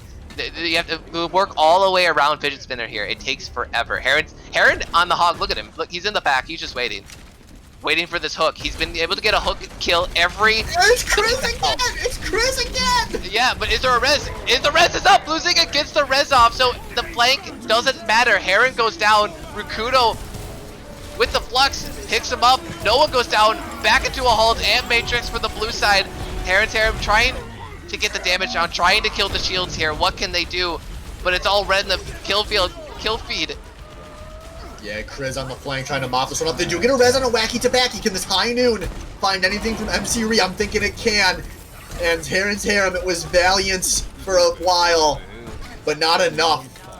And NTWA, they really clutch this Junkertown out in a nail biter, but they take Junkertown. They take the 3-0 lead. Yeah, and it's going to be a heartbreaker, I think, for Heron's Harem because they looked good on the draw, looked pretty good here on the start of Junkertown, but what do we got? We got Wacky Tabaki on the Ash, though. This is a cute little 4K he had on the first point here. Throws out the Bob.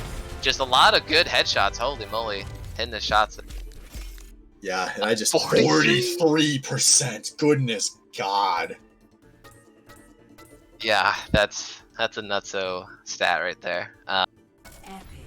Just getting started. But yeah, I mean, if you're Heron's Harem, you'd really had hoped you could bring that map onto your side of the win column, because now it's looking tough. But the advantage, I think, is you've maybe fought through some of the game modes you don't like, and now it's all open to them, right?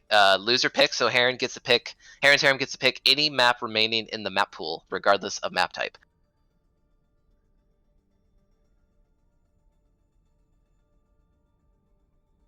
Yeah, so we'll see. They have a lot of questions to answer here. I mean, I don't know what the pick is if I'm Heron's Harem. But we are... As long as I don't hit my mute key. We're heading over to Hollywood. With ANGEY figuring out side. I hate to keep hammering on the way Heron's Harem gave up that first points of Junkertown, but I mean that felt like such a swing in good fortunes that they could not have afforded a mistake like that.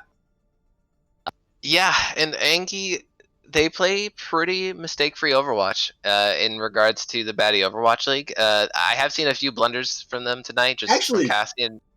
Can I disagree? I think they actually play relatively high risk and high mistake. It just, they have such a skill differential on most of their opponents that it hasn't mattered. True. I think there is kind of a diff in some roles. In the main tank category specifically. But I mean, maybe I shouldn't say mistake-free. I should say fundamentally sound Overwatch, because I think their ultimate usage has been fantastic. I think that's won them true. a couple They fights. have had incredible ultimate usage. They don't overcommit their ults. Yeah, and I feel like they always have a plan before they attack, and I feel like they have like a checklist on what is happening in a defensive fight. At least they have triggers and be like, hey, you know, if they get aggressive, you pop the nano on Rakudo type of thing. But yeah, I agree with your point there. Basically, is that pure mechanical skill seems to be the difference in a lot of these fights. When I think of how Heron's Harem has played, and especially how they've won a lot of the time, I've thought of them as the mistake-free team, but not in like the really explosive sense, but the really slow and grind it out and just rarely giving up any substantial advantages that they don't need to. And when you play that way, when you grind out so many of your maps, you can never afford big mistakes because you've been winning on such thin margins. True. Yeah. It really cut it close. And let me just go back to your original point. The whole point with the Junkertown failed defense, just something that small, something that key can make the difference. So now we'll see here. Can Haren's Harem do something that would put them down in some real Baddy League history? To come back from 0-3 in a first to 4 finals would just be pure madness. I have to think it's probably not going to happen. I'm going to be honest, but until it's over, it's not over. And in the last few years, we've seen some pretty crazy things happen in sports. So let's see if Haren's Harem can add themselves to that list. I will say though, Wacky seems to be coming fully online. He's got the game fuel juicing up his veins. He's hitting the shots on Ash here. If he can sort of pop off, it might be enough to at least get his team in a better position to win this map. But it's going to take everyone. It's a team effort, and Haren's Harem, they need to really come together strong as they figure out how to hold Hollywood here. They're going to be on defense on the blue side here. No Taku ANGEY on the red side. Pretty standard stuff. It's a double air comp, and Cthulhu actually, getting the snipe out of the air with the arrow. Good stuff there, but there's always the res at the back pocket. And it's back to a 6v6. Let's see what Wacky can do on this Red Riding Ash. Just keeps picking away. As some damage kind of sticking in both directions now, as we see NTWA have made their way almost fully out of the point. No, they're playing footsies here. They're trying to get some damage to stick. Oh yeah, McCree's going on the alley flank. I mean, just pushing and pulling the Haren's Harem defense from side to side. Where do you need to be? Where do you need to block these rockets? Where do you need to block these sticky bombs? Yeah, no, that's 2 big picks that, out of McCree. Gets Wacky to Wacky as well, so no Wacky heroics in this fight. Crudo gets the hammer. Why not use it to mop up? And once Haren's Harem fall, they fall apart hard. And that's first point going over to NTWA. Well, fight like a team, die like a team. That's important in Overwatch, so glad to see them do that. And DPS, he's looking okay. He's looking fine. He's just gonna glide on away. Why is no one looking at this guy? No one expects him to be pushed there, I guess. Wacky over to the Widowmaker. So makes sense. Widow very well known for Streets Face on Hollywood here. A lot of good angles, a lot of good jump shot opportunities. But can he really land the critical headshot, right? Needs to be on Defera or Echo, or honestly, I mean, the best would be Mercy. That way you can deny the res, but it's going to be very difficult. Yeah, Chris is playing so well. But there we go, a trade. Haren for Dreaded, so this could turn into something. But yep, that something's just the res. Yep, and the battle on the ground, though, Nano comes down into Part-Time Jesus, Immortality Field used early. And Chris picking up the kill onto Wacky, the duplicated Reinhardt, Dreaded DPS, he's going in, he's swinging. And he's going to clear off Haren's Harem from the point as they're looking to cruise in for an easy point, too. Yeah, it's just turning into a disaster here for Haren's Harem. Is Rakudo doing what he does best. Charges forward, gets Haren, ensures that tank will not touch for this contest. And now Part-Time Jesus, yeah, you got to just give that point up, my friends. Part-Time Jesus, though, does not seem to see the logic and reason. It gives a little charge over instead. Yeah, he might have been in too deep. I don't know. At this point, I hope Haren's Harem, their comms aren't crumbling. They're still trying to stick into this. There it is. Grab starts it off into a Dragon Strike combo. No defensive ult, so something should stick. Marvelous Spell, I think, with self-destruct right click, and then Rakudo going down by the Dragons. So finally, Haren's Harem getting the footing that they need here on defense. Yeah, and I mean, they only had to commit 3 ults, I guess. Oh man, but they couldn't afford to let Jumanfo get picked there. Now Cthulhu and he was flanking. I don't quite see what he was going for. There are reses traded, so we have a 65, I believe, in favor of the offense right now. But NTWA, they were pushing, but they res McCree as Dreaded dies. It could be something, but that something is going to be them falling apart in the ground time surge. Marvelous Melon, MC Ree coming through huge. Oh man, I mean, that looked explosive, but it was a little too explosive. We were just talking about good ult usage out of ANGEY, but right there they pop 4 actually. But we'll see if they needed those on the way into the last point here. Jumanfo pops the Ant Matrix early, trying to get a good zone out line of sight here down the corridor. McCree with another pick from the sky out of Wacky to Backy. Rakudo slamming and charging and swinging and hitting, and Jumanpo not touching, but it's actually the Valkyrie Glooba here going in for the touch, and it won't be much. 3 minutes 41 seconds on the clock for ANGEY. Rough for HAREM's HAREM. Score. Yeah, no, this is looking bleak. Yeah, earlier I don't know what you asked about, whether we see Wacky on ball or like tank or whatever. What was the question there? Because to me it only happens if they're totally lost mentally, and I thought that would have happened in between the maps here, but I think they're still in it to win it. What about you? Well, we know they've played better with Wacky on the DPS, but there's a point where when you're down 0-3, you think you need something drastic to change, and I just wondered if they would consider trying it, or they really think Wacky on the DPS is this superior to him playing the tank. And I mean, I don't blame them for not switching. Like, I don't think it's a bad thing that they didn't switch. If you've come to a strong enough conclusion about what works best for your team, you have to have the gutso to stick with it, even when it's going poorly, and I respect that. Yeah, no, I agree 100%. Yeah, I don't think they should have switched at all. I mean, going in, they've run this configuration of players the same however many weeks that they've been on this nice winning streak, got them here to the grand finals. But okay, here it is. That's how we know. Earlier in the series, I said something about when we see Wacky on Genji. That's when you know it's out the window. That's when you know there's a 4-0 coming. There's a reverse sweep coming. Oh wait, 4-0? Yeah, 4-0. No reverse sweep. Yep, not scripted. Sorry, I don't have the script. I'm still waiting for that third monitor. But here we go. What will Wacky do on this Genji? Is we got some dive DPS, but no dive tanks to go with them. And the answer is Wacky to Backy, the first blood. Yeah, and Cthulhu, he's just gonna ball out on his Doomfist pick, hoping for some explosive plays here. But he charges in, yeah, gets a pick onto McCree, and then he jumps up, see if he can get the kill onto Dreaded DPS's Echo. Misses the punch, flies away. Oh. But he's bought his team a little bit of space here. There is no defensive res. They will have spawn advantage for a moment here in a 6v5. So what can they do with it? As Wacky is now in the back line, going to sleep, going to hell. Oh man, it looked so good until you realize there's a second support, and no dive buddies for Wacky on this Genji. At the current moment, Cthulhu goes in and dies, and yeah, it's gonna be another reset here for HAREM's HAREM.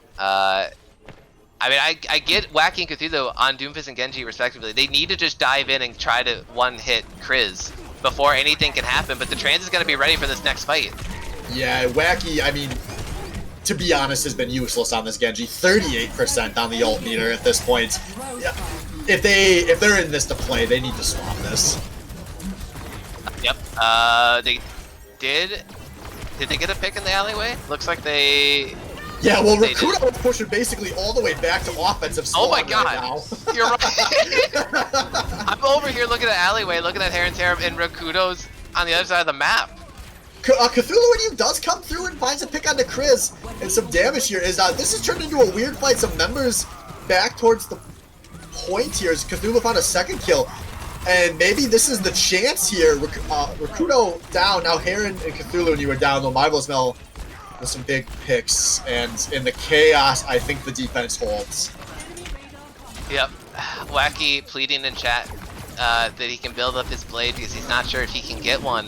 And that's where I'm at right now. This is, I mean, AKM blade territory.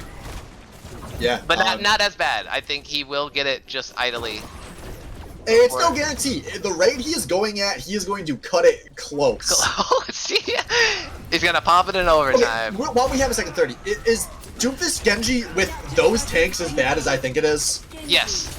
Okay. There's no coordination, there's no win condition, there's no thought process out of HAREM's HAREM right now. He says, Wacky, let me show you how it's done, because he steals the blade and gets a kill well before Wacky ever did. Oh no. Oh, HAREM getting gangbanged in the alley once again, and... Oh, he actually pops out the whole log! Surprise, bitch! Rakudo goes down, and maybe picks up a second one here, but he's... Wacky has it! Wacky has it! Ryuga Wagateki! What can he do? He gets He one! finds Bazinga! Yes! Gets two! Those aren't over yet, my friends! They're on the board! They're on the board, and yeah, we'll see if he sticks with the pick here. It looks like he is. He's actually just taunting them on the bridge on street space here. Yeah, he's looking like he's gonna go feed and die. Unfortunate. Well, at least he got to die with his good buddy hand. And maybe we'll see the swap here. I don't know, man. I don't know if they're playing to win. Yeah, but I mean... Cthulhu is finding kills like he wants to, as Akuda almost goes down too. Who would have thought that when things are going badly, it's Cthulhu and you playing this well on the Doomfist that would be kind of a turning point? Yeah, I mean, honestly, he's their last hope here. Is Cthulhu and you just pop on Doomfist like he has in the past to be totally unexpected in the back line, but with as good of a support line as ANGEY has, I don't think it's gonna happen. Oh, this card is moving, so that's something. It is something. Wacky 52%. Blade check 60% even. And Dreaded DPS, he duplicates the Genji once again, loses it pretty quickly though, and flies back towards his team. There he is. Wacky's in the back line. Gets stunned by the break. Now everyone's looking at him. He wall climbs out from danger. And he's getting the heals that he needs. And they're approaching second point. This is a second point fight now. The Nano goes on to Wacky Debaki, but he doesn't have the blade yet. Yeah, they lose 2 members while they're trying to charge that blade up, but they did take one, and they're gonna go for it. The blade coming through, no nano necessary, I guess, as Wacky goes in and dies with the blade. Wacky Tabaki, for the love of God. Fuck. Oh, no. Fuck After the indeed, nano Wacky. expires, he pops the blade and swipes into a Brigitte McCree. Spoiler alert, he didn't get any kills. There are a number of legendary Baddy League Genjis that Wacky is currently adding his name into the list with. It's not a good list. Yeah, it is not, and it's we got a minute left on the Season 8 aspirations for Heron's Harem here. ANGEY looking strong. They look strong the whole season, but they're looking especially strong tonight. Incredibly dominant as they write their names into BOL history with this one. Smash a pumpkin for Rakudo, and let's see what we got. 40 seconds. Cthulhu New jumping in just to tag him up. Now it's the double flank. We have Wacky and Heron on the flank. The flank bros, Hog and Genji. What can they do? Die. They can die very effectively. Wacky really record-setting on this Genji, as we now have 20 seconds to play and a full reset coming through. Cthulhu and you is kind of deep here, but I don't think Dread is going to scope him out, but Rakudo will. And this could turn into the pick that ends the series. 10 seconds, but actually, they're going to have a hard time even getting to this. No, they got hard time. Jesus is charging away. Reinhardt is on the cart. He's got the shield up. He's taking a lot of damage, but it's bought valuable seconds. There's no talk ANGEY looking to write their name into all-time BOL territory with this dominant finals, and no one else will touch this cart. And no talk ANGEY dominating the finals like they dominated the season are the BOL Season 8 champions. And what better way to wrap up this season than with a Mercy Pong? Starts off with the res into Valkyrie. Got the multi-chain healing going on, and it's just a bunch of nice damage boosting and heal boosting. What? They must have changed her algorithm while I've been gone, because she just got to watch the real play of the game come through from how I remember this. They did something to the algorithm a couple patches ago, and they had a patch note that said, hey, I think we fixed that. And they did not fix that. Play of the games have been the worst they've ever been. I have no idea what it's picking anymore. But great play out of Chris, and great play out of everyone on the No Talk ANGEY. And yeah, we'll see if I can rile them in here. Yeah, we'll see, and you know, just credit where it's due. Heron's Harem, they had a heck of a run here. I think they should be proud that they made it this far. But in the BOL, the difference between first and not is just you get some steals in the draft, and you know there was some shakiness for No Talk ANGEY. Obviously, the midseason ban really they were very concerned about the effect that was going to have on their aspirations, but they were just so skilled that it did not matter. A very well-drafted team. Congratulations to fucking A. I got you. Cruise Master. Thank you, Cruise Master, for drafting this team. Definitely Cruise Master putting together No Talk We ANGEY, and Cruise Master getting all the credits for this one. Yeah. I just want to say something. Yeah, like HAREM, they did a fantastic job. I think they really did show up to play tonight, and unfortunately just couldn't pull it through. But honestly, I thought this team was kind of written off for me early in the season, right? It seemed like one of those teams that was like, oh, we invest 11-25 into Wacky, and we have a bunch of rookies, first timers, like it didn't seem very organized. But once they figured out the formula, whatever they figured out that works for them, and that was HAREM on Zarya pretty much and Wacky on Hanzo, it just worked. And it seemed, yeah. There's a lot of pride in turning it around. There are so many teams that have just such weak mental games that it's 3 weeks in and you go, all right, GG, regular season's only 5. We can just abandon this entirely. And they did not do that. They made an awesome run. Yeah. Okay. NTWA here is where I think just wrapping up on the VOD, so we'll hopefully be able to start pulling people in a sec here.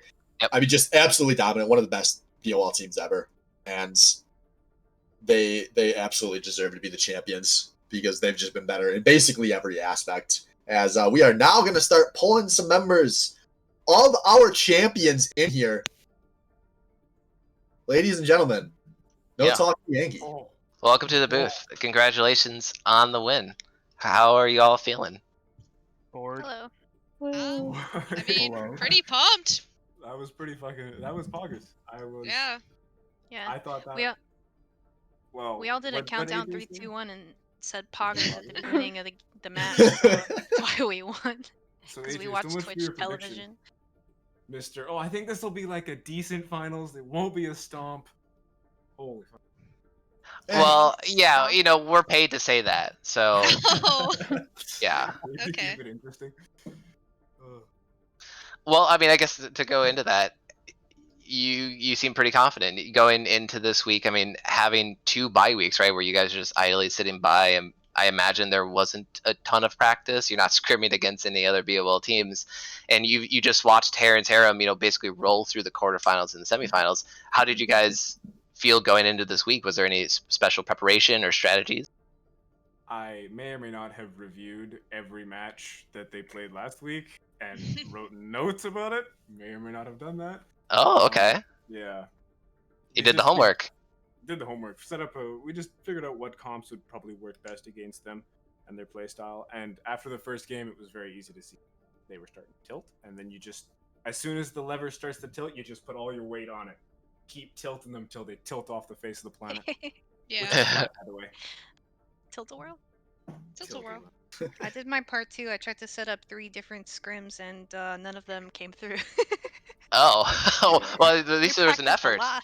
I mean, that's more than other first place teams have done in the past. Oof. They kind of roll into the grand finals like, yeah, we got it, and then they do not So- have it. I'd love to actually ask one of the touchy questions because I think it's on everyone's mind. But obviously, as most of the viewers are probably aware, you guys are very aware, you guys had to deal with the drama of the mid-season banning of one of your players. And I know there are teams that maybe if you hadn't been so far ahead of the pack, would have just wrote things off at that point. But can you just tell us what it was like kind of bouncing back from that situation and then obviously going on this dominant run after? Did it affect you guys, for long, or were you able to write that off pretty quickly? It was a big. It obviously it sucked to lose Smokey the Pig or I think who is Yeah. in general if you want to pull him into it, but He's awesome. I think we were all We just love sad he him. didn't get to play, but like other than that, like we weren't just like, oh, we're fucked or anything. We're just like, yeah, let's just keep playing, have fun. it was a lot of it was down to luck and the fact that McCree wasn't just some garbage pick that was like, well, let's just pick him to like fill out the roster. McCree was and still is a very skilled player. And at first I thought it would be really difficult, but we were really lucky because like at the beginning of the season we would sub in McCree just like for a game out of our 3 or 2. Like we'd sub him in for different maps. We kept him active and playing. He wasn't just some unactive or inactive, not ever played person in the background. So when we lost Dead and he had to take that role on the team, he filled it really great. And although his hero pool is not quite as big, he's incredibly skilled at the game, and he filled in the gap enough that we were able to succeed in the finals. Nice. Yeah. Yeah, McCree, no slouch on his own. I've played with him, and I think you and McCree dreaded. Obviously, I'm talking to you and McCree both really stepped up big as the DPS players on this team. But the DPS, we talk about a lot the DPS a lot during our cast and over the course of the season, right? But let's talk about the tank line. Fuck you. Wait. Well. Yeah. Let's talk about the tank line and the support line a little bit, because honestly, awards are going to be coming out shortly, guys. I'll say when I'll send the email out. But I know already who I'm voting for first tank, first support. I mean, you guys kind of had the difference throughout the course of the season. Is there any kind of like special synergy between like the tank line and support lines, between the two people in each, or how does the formula come together? Because obviously you have these aggressive tank. Aggressive is not the right word. Can I answer this? Go for it. Yeah, you can. Okay. The strategy is Rakuto does whatever the fuck he wants. Yeah. And then we all freak out afterwards. Rakuto goes ham, and I start having a heart attack, and I say, Rakuto, please. And sometimes it works, and sometimes it doesn't, but mostly it works. And I get sent to the hospital after every match. There's a lot of bills piling up because of it. It's not. I'm not paying for any of them. We know you're not. Like 3 different times I started screaming and crying and hyperventilating in the middle of the match. I do it for fun. I like, Schadenfreude. It's such a tough thing to deal with. Rook will throw a fight, and you'll be like, God fucking damn it, I wish I could kick him off the team and get someone else. And then he'll single-handedly win us a fight, and it's like, well, guess it's all made up. No, it's all made up. No problem. Give him kiss. Yeah. And it's definitely with Rakuto and I that at first I'm like, okay, we're gonna see how this goes, and it's with him going ham. When I'm playing Zarya, I'm just like, there goes my charge. Rakuto, please come back. Rakuto, I don't have bubble for you, but it works. And when we're doing the double shield, it works too, because he just, I think Rakuto and I got really good synergy, so. Yeah, I definitely was doing a lot of stupid things and also doing a lot, but I more so 100% fully believe that like MVPs to our supports and to Mel, like they made it so I could do really stupid things and get away with it. I feel like we all have our super hard carry moments. It's nice. Yeah, everyone has those moments. Like Blue, getting those sleep darts. Oh my god, and the antis. Oh yeah. And then Chris, Sleep Master Flash. yeah, we got Chris with her bomb ass like immo fields, and then Mercy like just nooming around the point, making everyone mad at her. So we protect her. Oh, it's so good. Yeah, there's a lot of clutch. I would definitely like to say for Blue, there's a lot of clutch nades or I call them eggs because I can. But there's a lot of clutch where we're just like, oh well, let's just go in, and then we go in. Yeah, I just kind of throw it, and half the time it works, and I'm like, all right, that worked. Yeah, it does work most of the time. Yeah, I'd agree with all you guys. Like, yeah, everyone stepped up when it was their time to step up. There wasn't really any weak links, and I think it was probably pretty tough for every team in this league to look at this lineup and to look at your VODs and be like, where's the weak points? Like what do we focus? Do we hard focus Dreaded? Like, do we just go for the tank line? Like, there's no good answer, I thought. And I don't think HAREM had an answer tonight, and you guys sort of rolled through with your standard practice. Swift, you got any remaining thoughts or questions? I mean, I could probably gush about the supports for as long as you'll keep my mic hot. Yeah, we'll keep it hot for a little bit. Yeah. Well, let's hear this. I don't get enough chance to shout this out while I'm casting because there's usually too much going on in a match of Overwatch. But Chris, other than like a back-to-back-to-back flank out of HAREM on Roadhog, I don't think you ever get killed first on Mercy. And to anyone that has ever asked me what does a more skilled Mercy look like than like an old school Baddy League shitter Mercy, like that's it. You just never die. Even if Rakuto's playing like 2 points ahead of you. It was super thick. And I can't play Anna, so I'm not qualified to talk about anybody's Anna, but there's a lot of sick Anna tonight as well. The supports are awesome. That's not a She's question so at the good. end. Blue is the She's best so Ana I've good. ever seen. Oh my god. The fat antis and I've never like Yep. heard this many compliments ever for Overwatch. So There's wow. never a Oh. cooldown Damn. that she uses badly. They're all put to really Mhm. good use. There was one team fight where I just started losing my mind about. I think it was one of Blue's grenades that went out. So if you watch the VOD, I guess you'll see that. Oh, I can't wait for my ears to bleed. That'll be great. It was a good VOD. Yeah, support's fucking nailed it. Oh yeah.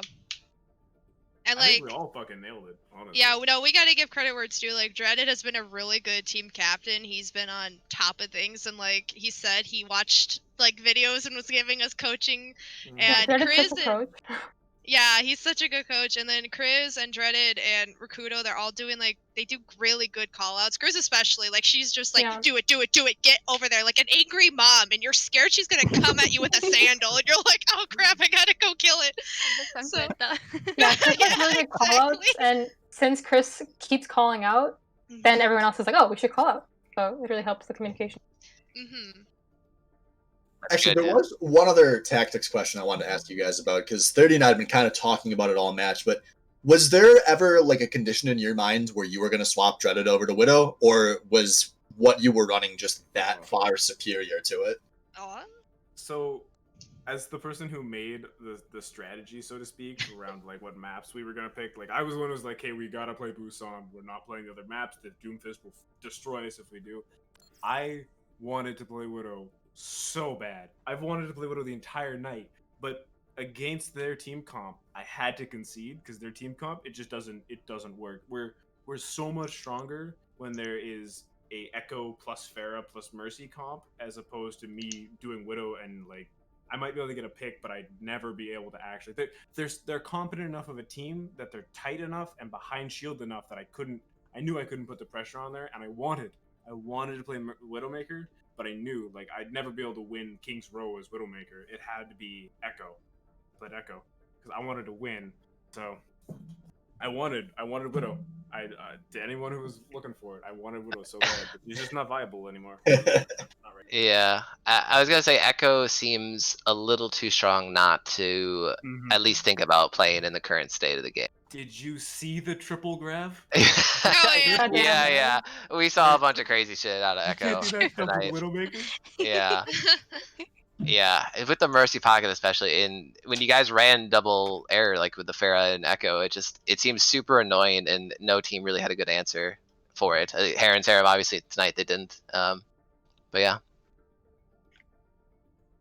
Cool. Well, any other shout outs you guys like to give before we wrap up the night, wrap up the season?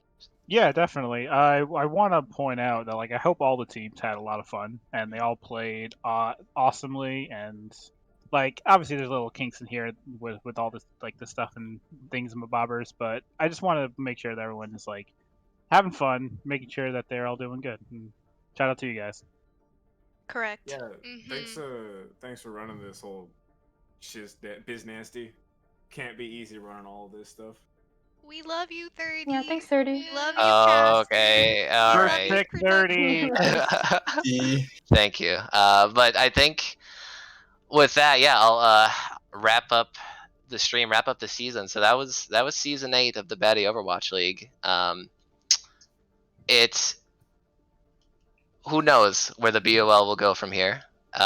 We got a little bit of time before Overwatch 2 comes out. A little bit of time. There's some other games that we might be playing in the meantime. But mainly just thank you to everyone that made the season possible, right? Thanks to the production crew. Huge shout out. Like can we like clap or something or make noise for Otterbotter on the observing deck tonight? Like honestly, I'm so thankful for that. I was able to cast for the first time in a year and a half, and it felt so good to do it with Swift. And Nice. so shout out to her for stepping up big time here. So much honor. Yeah. Champion. You the bomb digging. But yeah, thanks to everyone else that shit talked in Discord or in the games and played in the games, and the team owners: Salvo, Headreaver, Blabooer, Zeticus, Cruisemaster, Valkyrior. Shout out to all the viewers. We got a bunch of random people this season who would come to the Twitch chat and be like, "What is this? This is so cool!" And they want to learn more about it and they want to we play. fooled people tonight into asking if this was tier 3. Yeah, I saw it. Dude. What? What did people say to him? By the way, I didn't see it. Hopefully, yes. That's what I would have said. Yeah, we are legitimately a tier 3 Overwatch tournament. And yeah. With that, I'd like to announce that I'm officially going pro in this game. Okay, now's the time to do it. At the pro in 2020. Okay. All right. It's so easy. Paid in ramen packs, I guess. Okay. All right, everybody. That's it. Awards. The ballot will be sent out after this. After we do the thing, I'll send it out. Make an announcement in Discord. Vote by next Tuesday at 10 p.m. Central, and there will maybe be a award show where we announce all the winners like we did last season, and maybe some pugs. You guys seem to respond really well to that. Last night we just said, hey, everyone get in here and play, and we got 12 people in like 12 minutes or 10 minutes. So keep doing that, I guess. And all right, Out of Otter.